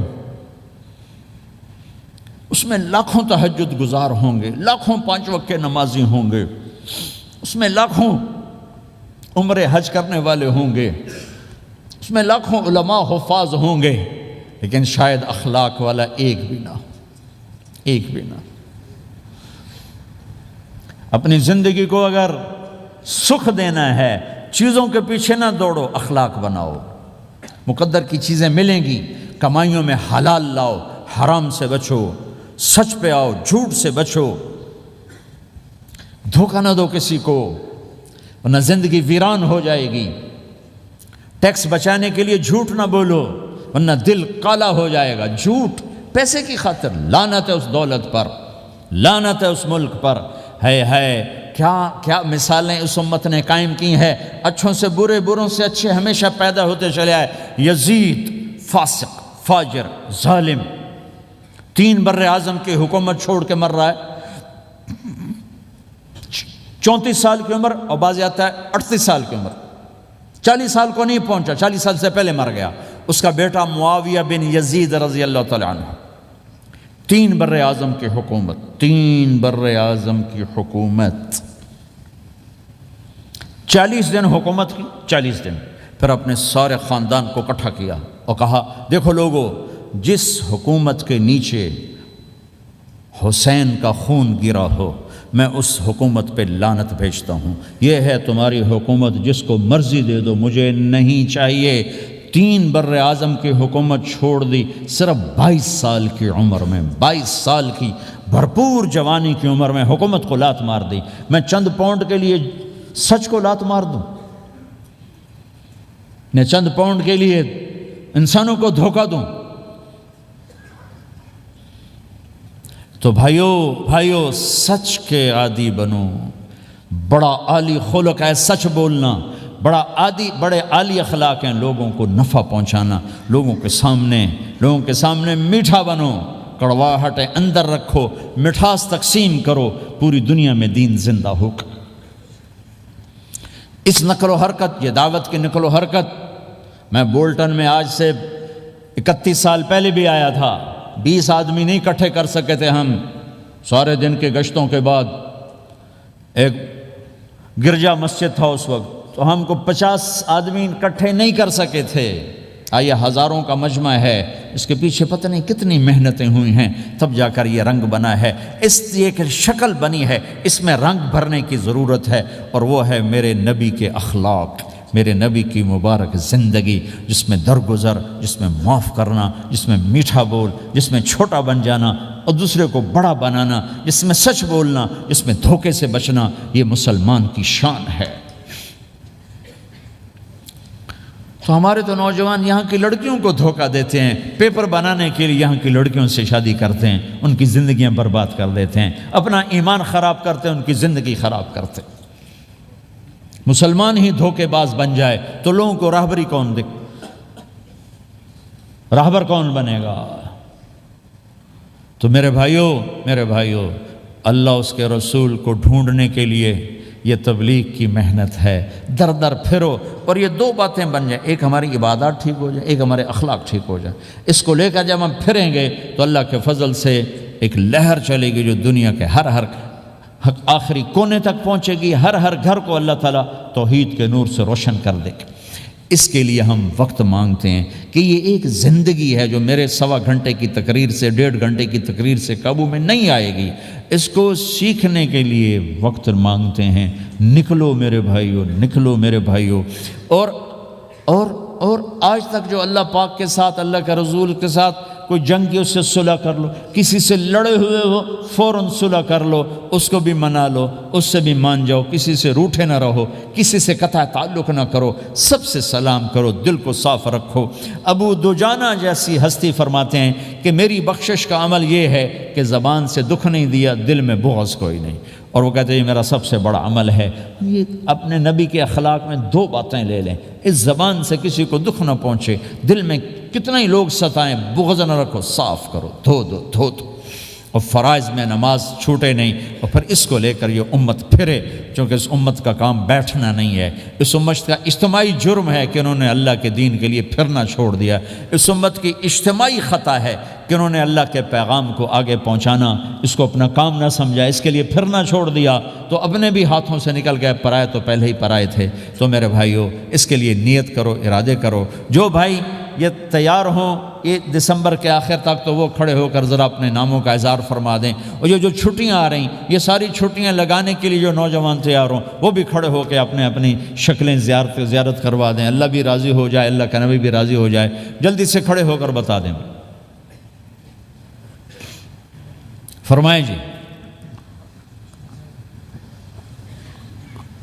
ہمت کر کے فرمائے ماشاءاللہ، اپنے نام لکھوائے ماشاءاللہ۔ بولو بھائی، یہ چھٹیاں تو ماشاءاللہ ہوتی ہیں، اس میں نوجوانوں کو نکلنا چاہیے۔ اکثر نوجوان بیٹھے ہیں، اٹھو بھائی۔ جی بھائی ہمت فرمائے ماشاءاللہ۔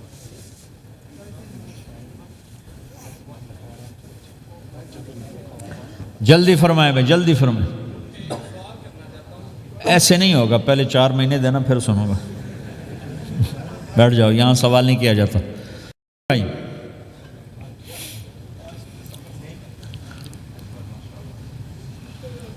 جلدی سے بتائیں بھائی، جلدی سے بتائیں بھائی۔ ان چھٹیوں میں کون نکلے گا اللہ کے راستے میں؟ ان چھٹیوں میں جو نوجوان تیار ہوں کھڑے ہو جائیں، ان چھٹیوں میں جو تیار ہیں چھٹیاں لگانے کے وہ کھڑے ہو جائیں۔ چھٹیاں اللہ کے راستے میں۔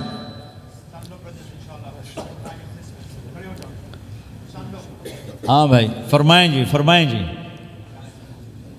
بھائی۔ اور آپ کے لیے آسان کر دیتا ہوں، آج کیا تاریخ ہے بھائی؟ 22 نومبر۔ اگلے سال 22 نومبر تک اللہ زندگی رکھے، جو بھائی چلے 4 مہینے کے لیے تیار ہوں وہ کھڑے ہو جائیں۔ 1 سال کے اندر انشاءاللہ ہم جائیں گے، وہ بھائی کھڑے ہو جائیں۔ 1 سال کے اندر انشاءاللہ ہم نے جانا ہے، ترتیب بنانی ہے، وہ کھڑے ہو جائیں۔ زندگی میں جو کہیں گے ہم نکلیں گے وہ بھی کھڑے ہو جائیں۔ چلو سارے بیریئر ہٹا دیتا ہوں، لو بھائی سب کی تشکیل ہو، بیٹھ جاؤ بھائی ماشاءاللہ، بیٹھ جاؤ بھائی، بیٹھ جاؤ بھائی، بیٹھ جاؤ بھائی۔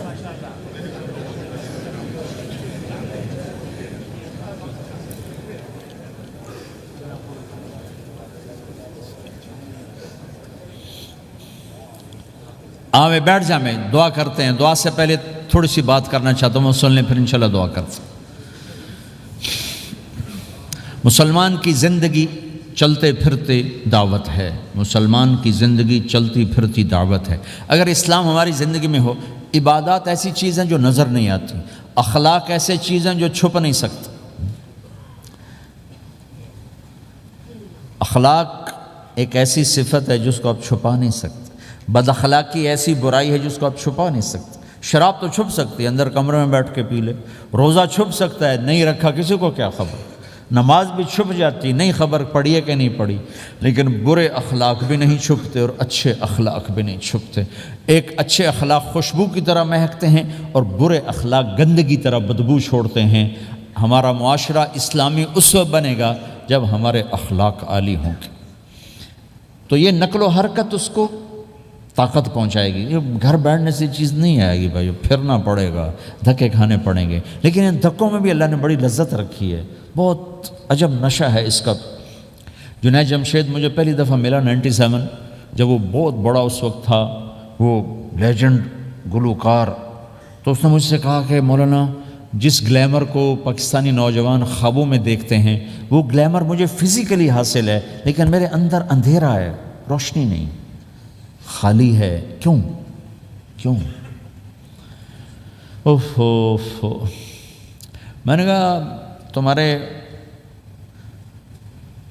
سیدھے گھٹنے میں درد ہو, تم الٹے گھٹنے میں دوا لگاؤ تو فائدہ ہوگا, کہنے گا نہیں. میں نے کہا اندھیرا تمہاری روح میں ہے اور تم روشن کر رہے ہو جسم کو, کبھی میوزک سے, کبھی کسی چیز سے, کبھی کسی چیز سے. تو عورت, شراب, میوزک, ان کا روح میں کوئی واسطہ ہی نہیں, یہ روح تک جاتی نہیں. ان کی پینیٹریشن جسم تک ہے اور جسم کو کنٹرول روح کرتی ہے. جب روح میں بھوک اٹھتی ہے تو وہ پریشانی میں کی شکل میں ظاہر ہوتی ہے. تم اللہ سے تعلق بنا لو, یہ سب کچھ ٹھیک ہو جائے گا. پھر جب اس نے 3 چیلے شروع کیے تو اس کا مجھے فون آیا. ہمارا ایک شہر ہے چھوٹا سا, زلزلے میں ختم ہو گیا تھا, بالاکوٹ. تو اس کا مجھے وہاں سے فون آیا کہ مولانا میں ایک پرانی مسجد میں ایک پھٹی ہوئی چٹائی پر لیٹا ہوا ہوں, اور جس سکون کو میں 5 سٹارز ہوٹل میں دیکھتا تھا, ڈھونڈتا تھا, وہ آج مجھے یہاں مل چکا ہے. اور مجھے یوں لگتا ہے میں ہوا میں اڑ جاؤں گا, کیا ہوا کہ اللہ سے تعلق بنا اور روح میں سکون آ گیا, ٹھنڈک آ گئی. تو ایک گناہوں سے بچنا اور ایک فرائض کو پورا کرنا, ایک اپنے اخلاق کو ٹھیک کرنا, یہ چند ایک کام ہیں جو کر لے گا اللہ اسے آباد کر دے گا. جہاں ہو نماز نہ چھوٹے, رمضان آ جائے روزے نہ چھوٹیں, زکوٰۃ فرض ہو جائے خوشی سے ادا کریں, اپنی کمائیوں کو حلال پہ لائیں, غلط کاغذات سے, غلط پیپر سے, غلط ہیرا پھیری سے پیسہ نہ بنائیں. یہ پیسہ تباہی کے سوا کچھ نہیں لاتا. اپنی حلال کمائی کرو, کہ میرے نبی کا فرمان ہے جو صبح سے شام تک حلال کمانے میں تھکتا ہے اس دن کے سارے گناہ معاف ہو جاتے. سعد بن معاذ بیٹھے تھے, ان کے ہاتھوں پر اللہ کے نبی کی نظر پڑی تو ہاتھ بڑے سخت تھے. تو آپ نے کہا سعد تیرے ہاتھ اتنے سخت کیوں ہیں؟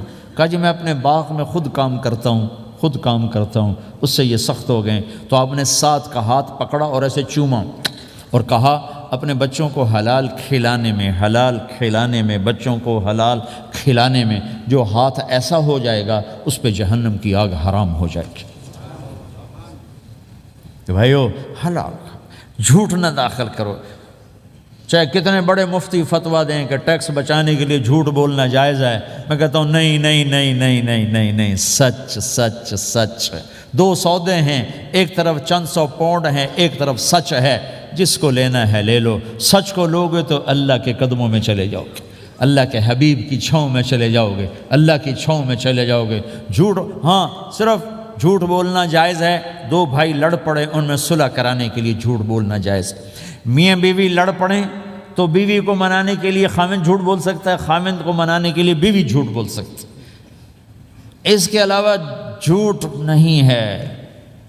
سچ کے ساتھی بنو. اللہ کی قسم وہاں سے رزق آئے گا جہاں سے وہم و گمان بھی نہیں. پھر آپ اس حکومت کو دھوکہ دیتے ہو جو آپ کی ہمدرد. ہماری حکومتیں تو خود بھی چور ہیں تو ان کو چور پڑے ہوئے, چوروں کو چور پڑے ہوئے. تمہاری حکومتیں تو چور نہیں ہیں تو تم پہ خرچ کرتے ہیں. ان سے بینیفٹ لینا ہو تو پیچھے ہو, ان کو ٹیکس دینا ہو تو کدھر لکھا ہے شریعت میں ٹیکس دینا جائز ہے؟ کیا لکھا ہوا ہے؟ آگے مفتی بھی بیٹھے ہوئے فتوے دینے کے لیے. جب ان سے نفع اٹھاتے ہو تو ان کو نفع پہنچاؤ, ان سے سہولتیں لیتے ہو ان کو سہولت پہنچاؤ. یہ تمہارے خرچ کرنے میں دیانتدار ہیں, ان کے ساتھ بددیانتی نہ کرو. مسلمان ہو اور دھوکہ, یہ 2 چیزیں جوڑ نہیں سکتی. اپنی عیاشی تھوڑی کم کر دو تو اللہ اس میں برکت دے گا. آپس میں کبھی اونچ نیچ ہو جائے فوراً صلح کرو, لڑائی پہ باقی نہ رہو کہ جی ہم نے بات نہیں کرنی, ہمارا سلام دعا ختم. ایسا کبھی نہ کرو. اونچ نیچ ہوتی ہے لیکن فوراً صلح کرو. ماں باپ, میاں بیوی کٹھے رہتے ہیں تو ہمارا سسرالی معاشرہ بہت سخت قسم کا ہے. ماں باپ اتنی مداخلت کرتے ہیں بچے میں کہ ان کی زندگی تباہ کر دیتے. ساس سسر بہو پہ اتنا حق جتلاتے ہیں کہ خامد کا بھی اتنا حق نہیں رہ جاتا, اس سے زندگی ٹوٹ جاتی. اگر سسر ہو بہو کو عزت دو, ساس ہے بہو کو عزت دے, بہو ہے ساس سسر کو عزت دے. لیکن اللہ کی قسم ساس اور سسر کا بہو پہ کوئی شرعی حق کوئی نہیں. میرے بچے کی شادی ہوئی, میں نے اپنی بیوی سے کہا بات سنو, ہم کسی کی بیٹی کو لے کے آ رہے ہیں, اگر ماں بن کے دکھاؤ گی تو میں یہاں اس کو لاؤں گا, اور اگر ماں بن کے نہیں دکھانا تو میں اس کو الگ گھر دیتا, تاکہ ہم اس کی زندگی میں دخل انداز نہ ہوں, ہم ان کی زندگی کو خراب نہ کریں. اگر کسی کے پاس الگ گھر دینے کی وسعت نہیں ہے تو وہ خود تو الگ ہو سکتا ہے کہ نہیں ہو سکتا؟ ایک ہی گھر میں رہتے ہیں, الگ گھر کی وسعت نہیں, تو دونوں باہر نکل جاؤ, بچوں کی زندگی سے باہر نکل جاؤ, اپنا ان پر حاوی نہ کرو, ورنہ آپ خود بھی برباد ہو جاؤ گے, ان کو بھی برباد کر دو. کتنی طلاقوں کے پیچھے ساس اور سسر ہیں, کتنی طلاقوں کے پیچھے میاں بیوی کی آپس کی بدتمیزی ہے کہ اس ماحول میں برداشت کرنے کا رواج ہی ختم ہو گیا. برداشت نہیں کرنا, بڑا نقصان سہنا ہے, چھوٹا نہیں سہنا. ڈائمنڈ کیسے بنتا ہے؟ ڈائمنڈ کاربن ہے. وہ ڈائمنڈ کیسے بنتا ہے؟ وہ پریشر کو برداشت کرتا, اللہ چمکا کے اسے ڈائمنڈ بنوا دیتا. تو نوجوانوں کے ذمے ہے کہ اپنی بیوی کو پروٹیکشن دیں ماں باپ سے. ماں باپ زیادتی کریں سامنے آ جائیں, ہاتھ جوڑیں, پاؤں پکڑیں, بدتمیز نہ ہوں کہ ابا جی میں آپ کا حکم, اب مجھے اس کا کیا کرنا ہے, اماں جی اب مجھے فرمائیں میں کیا کرنا ہے, میرے ذمے ہے, اس کے ذمے نہیں ہے. بیوی زیادتی کرنے لگے تو اس کے سامنے ہو جاؤ, دیکھو بیگم یہ تیرا میرا رشتہ ٹوٹ سکتا ہے, ماں باپ کا رشتہ ٹوٹ نہیں سکتا ہے. ماں باپ کا وہ رشتہ ہے جسے توڑا نہیں جا سکتا. نکاح تو ایک بول پہ ٹوٹ جاتا ہے. میں تیری ہر ضرورت پوری کروں گا, لیکن تو میرے ماں باپ کے لیے تکلیف کا باعث نہ بن. یہ مرد کی ذمہ داری ہے. ہم یہ معاشرہ بھلا چکے ہیں. ہمارے پڑوسی ذمہ دار تھے, ان کے بچے کے نکاح میں گیا تو وہ مجھ سے کہنے لگے مولانا میری بیگم نے مجھ سے کہا کہ دیکھو ہم زندگی گزار چکے ہیں, اب یہ بچے زندگی شروع کرنے لگے ہیں, تو پہلے میرے بیٹے کے لیے الگ گھر بنا اور اس کی بیوی کی ڈولی کو وہاں لے کے آ, میرے گھر میں نہ لانا, کہ ایسا نہ ہو ہم میاں بیوی بچوں کی زندگی خراب کر دیں. تو پہلے میں نے بیٹے کا گھر بنایا ہے, اب اس کی شادی کر رہا ہوں, اس کی بیوی کی ڈولی وہاں اترے گی, میرے گھر میں نہیں اترے گی, کہ ہم دونوں میاں بیوی کہیں ان کو خراب نہ کر بیٹھے. ہر آدمی کے پاس تو اتنے وسائل نہیں ہیں کہ وہ الگ گھر دے, لیکن یہ وسائل تو سب کے پاس ہیں کہ ان کی زندگی سے نکل جائے. ہاں ان میں کوئی کھٹ پٹ ہو جائے تو صلح کرانے آئیں, لیکن ہوتا کیا ہے کہ لڑکے کے ماں باپ اپنے بیٹے کے حمایتی ہوتے ہیں, لڑکی کے ماں باپ اپنی بیٹی کے حمایتی ہوتے ہیں, اور آپس میں جنگ شروع ہو جاتی. نہ یہ نیچے ہوتا ہے نہ وہ نیچے ہوتا. نئی شادی ہوتی, زندگی گزارنے کا پتہ نہیں ہوتا, ٹھوکریں کھاتے ہیں, تو ان کو سنبھالنے کی ضرورت ہوتی ہے. لیکن ہوتا کیا ہے کہ ماں باپ اپنے بیٹے کے کان میں نہ بیوی کی شکایتیں لگاتے رہے, یہ کرتی ہے, یہ کرتی ہے, یہ کرتی ہے, اور وہ بچی کو اس کے ماں باپ کہتے رہے یہ کرتے ہیں, یہ کرتے ہیں, یہ کرتے ہیں. زبان پر ٹیپ لگا لو تو آپ کی زندگی روشن ہو جائے گی, آپ کا جیون خوبصورت ہو جائے گا. اور کبھی اونچ نیچ ہو جائے تو معافی مانگو, فوراً معافی مانگو. میاں بیوی لڑ پڑیں اور پھر صلح کر لیں, تو اللہ کو یہ عمل اتنا پسند ہے کہ ان کی صلح پر پچھلے سارے گناہ ان کے معاف کر دیتے. قرآن کی ایک آیت اتری ہی میاں بیوی کی لڑائی پر تھی. ایک خامد اپنی بیوی پہ بڑے ناراض ہو گئے, مسجد میں بیٹھے بیٹھے انہوں نے نیت کی گھر جاؤں گا اور بیوی کی ٹھکائی کروں گا. یہ انہوں نے نیت کی, مسجد میں بیٹھے بیٹھے نیت کی گھر جاؤں گا, میں انہوں چنگا لتر پھیرنا ہے. میرے اللہ تو آسمان زمین اللہ کے لیے تو سب برابر ہے دیکھنا. تو اللہ پاک نے اسی وقت قرآن اتارا, اسی وقت, یا ایھا الذین آمنوا ان من ازواجکم و اولادکم عدوا لکم فاحذروہم. اے ایمان والو, بیوی بچے اولاد, عدوکم نہیں کہا, عدو لکم, بیچ میں لام لائے ہیں یہ بتانے کے لیے کہ عدو اصلی معنی میں نہیں ہے, یہ اس معنی میں ہے کہ اے ایمان والو تمہارا بیوی بچوں کے ساتھ ٹھیا ہو سکتا ہے، کھٹ بٹ ہو سکتی ہے، جھگڑا چھوٹا موٹا ہو سکتا ہے، کیا کرنا ہے؟ فاحذروہم، اس سے بچنا ہے، بڑھانا نہیں، بچنا ہے۔ کیسے بچنا ہے؟ ان تعفو، اس جھگڑے کو بڑھانا نہیں، مٹانا ہے، وتصفحوا، اس کا اثر دل سے مٹانا ہے، وتغفروا، پھر دوسرے کو معاف کرنا ہے۔ یہ 3 کام میاں بیوی کرو، اگلا میں کروں گا، فإن اللہ غفور الرحیم، تمہارے پچھلے میں سارے معاف کر دوں۔ تو اگر اس مجمع میں کوئی بیوی سے لڑا بیٹھا ہے تو جاتے جا کے صلح کر، کوئی ماں باپ سے لڑا بیٹھا ہے تو جاتے جا کے صلح کر، کوئی ماں باپ بچوں سے ناراض ہیں جا کے خود مان جائیں۔ اس ماحول میں بچوں کو پیار سے لے کے چلنے کی ضرورت۔ میرے نبی کی زندگی محبت کا شاہکار ہے، ساری زندگی کسی کو ڈانٹا نہیں، ساری زندگی کسی کو ڈانٹا نہیں، اپنی وجہ سے، کسی پہ ہاتھ نہیں اٹھایا، اپنی وجہ سے۔ حسن انس فرماتے میں نے 10 سال اللہ کے نبی کی خدمت کی، ایک دفعہ نہیں کہا یہ کیوں کیا، ایک دفعہ نہیں کہا یہ کیوں نہیں کیا۔ تو بھائیو یہ خوبصورت زندگی ہے۔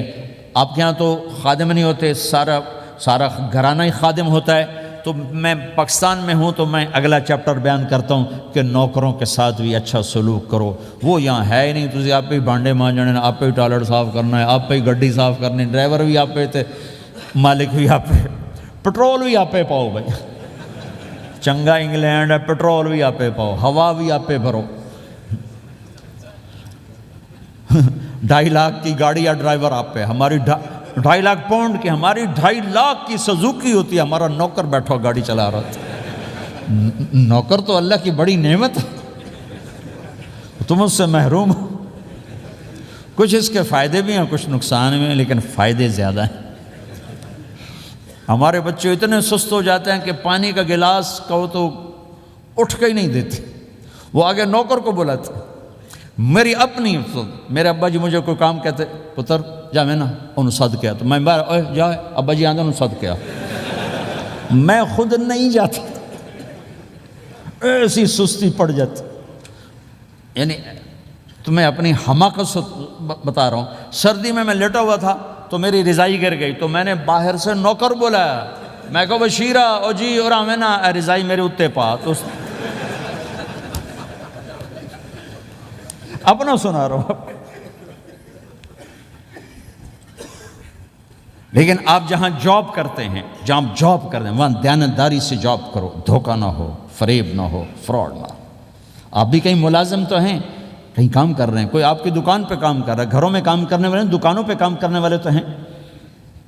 اور جن لوگوں کے پاس پیپر نہیں ہوتے ان کو اتنے تھوڑے پیسے دیتے ہیں کہ وہ بیچارے روٹی بھی نہ کھا سکے، کہ بھائی یہ لینے، چونکہ ان کو پتہ ہے یہ بیچارہ پھنسا ہوا ہے اور کہیں نہیں جا سکتا ہے۔ تو ایسا نہ کرو، یہ ظلم نہ کرو۔ اول تو ایسے لوگ رکھو نہیں، تمہارے لیے قانون اس کی گنجائش کوئی نہیں۔ لیکن اگر کوئی اس طرح رکھتا ہے تو پھر یہ ظلم نہ کرے کہ 100 کی بجائے 10 پاؤنڈ دے رہا ہو کہ بھائی لینے تو لے لو، اس کو پتہ ہے اس بیچارے نے کہیں نہیں جانا۔ ایسے ظالم نہ بنو۔ وہ ہمارے ہاں کرائسس چل رہا ہے بہت زیادہ، تو جو بیچارہ پھنس جاتا ہے نا تو اپنی پراپرٹی بیچنے پر آتا ہے، تو اس کی 1 کروڑ کی پراپرٹی کے 20 لاکھ لگاتے ہیں۔ میں گزر رہا تھا مال ٹاؤن میں، ایک دوست کے پاس ٹھہرا تھا، وہ پراپرٹی ڈیلر تھا۔ تو ہم صبح واک کر رہے تھے تو ایک گھر کے قریب سے گزرے، کوئی 6 کنال کا گھر تھا۔ مجھ سے کہنے لگا مولانا اس گھر کی قیمت ہے 24 کروڑ، 24 کروڑ کا گھر ہے فزیکلی، لیکن اس کا مالک پھنس چکا ہے قرضوں میں، اب اس کو بیچنا چاہتا ہے، تو 18 کروڑ سے اوپر 1 پیسہ نہیں کوئی لگا رہا، اور یہ اس بیچارہ بیچے گا، یہ 8 کروڑ کا لاس لے کر، 6 کروڑ کا لاس لے کر بیچے گا، چونکہ یہ پھنس چکا ہے۔ میں نے کہا اگر میرے پاس پیسے ہوتے تو میں اس کا 24 کروڑ کا گھر لیتا 30 کروڑ کا، کہ 24 کروڑ اس کے قرضے میں جاتے اور 6 کروڑ سے اپنا الگ کاروبار کر لیتے۔ مسلمان تو مظلوم کی مدد کرتا ہے، مسلمان تو دکھی کی مدد کرتا ہے، نہ کہ مصیبت زدہ کو اور لوٹ لینا، مرے نو مارے شاہ مدار، یعنی مصیبت زدہ پر اور مصیبت ڈالنا۔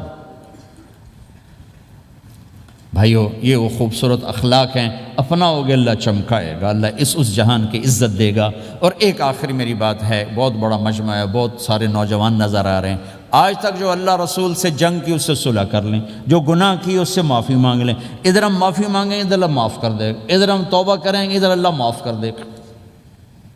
اور آپ تو ماشاءاللہ سارے بہت اچھے بیٹھے ہوئے ہیں۔ میرا ایک شاگرد ہے مولوی امجد، کراچی میں امام مسجد، اس کے پڑوس میں ایک عورت تھی، وہ لڑکیاں سپلائی کرنے کا کام کرتی تھی۔ کتنا ذلیل کام ہے،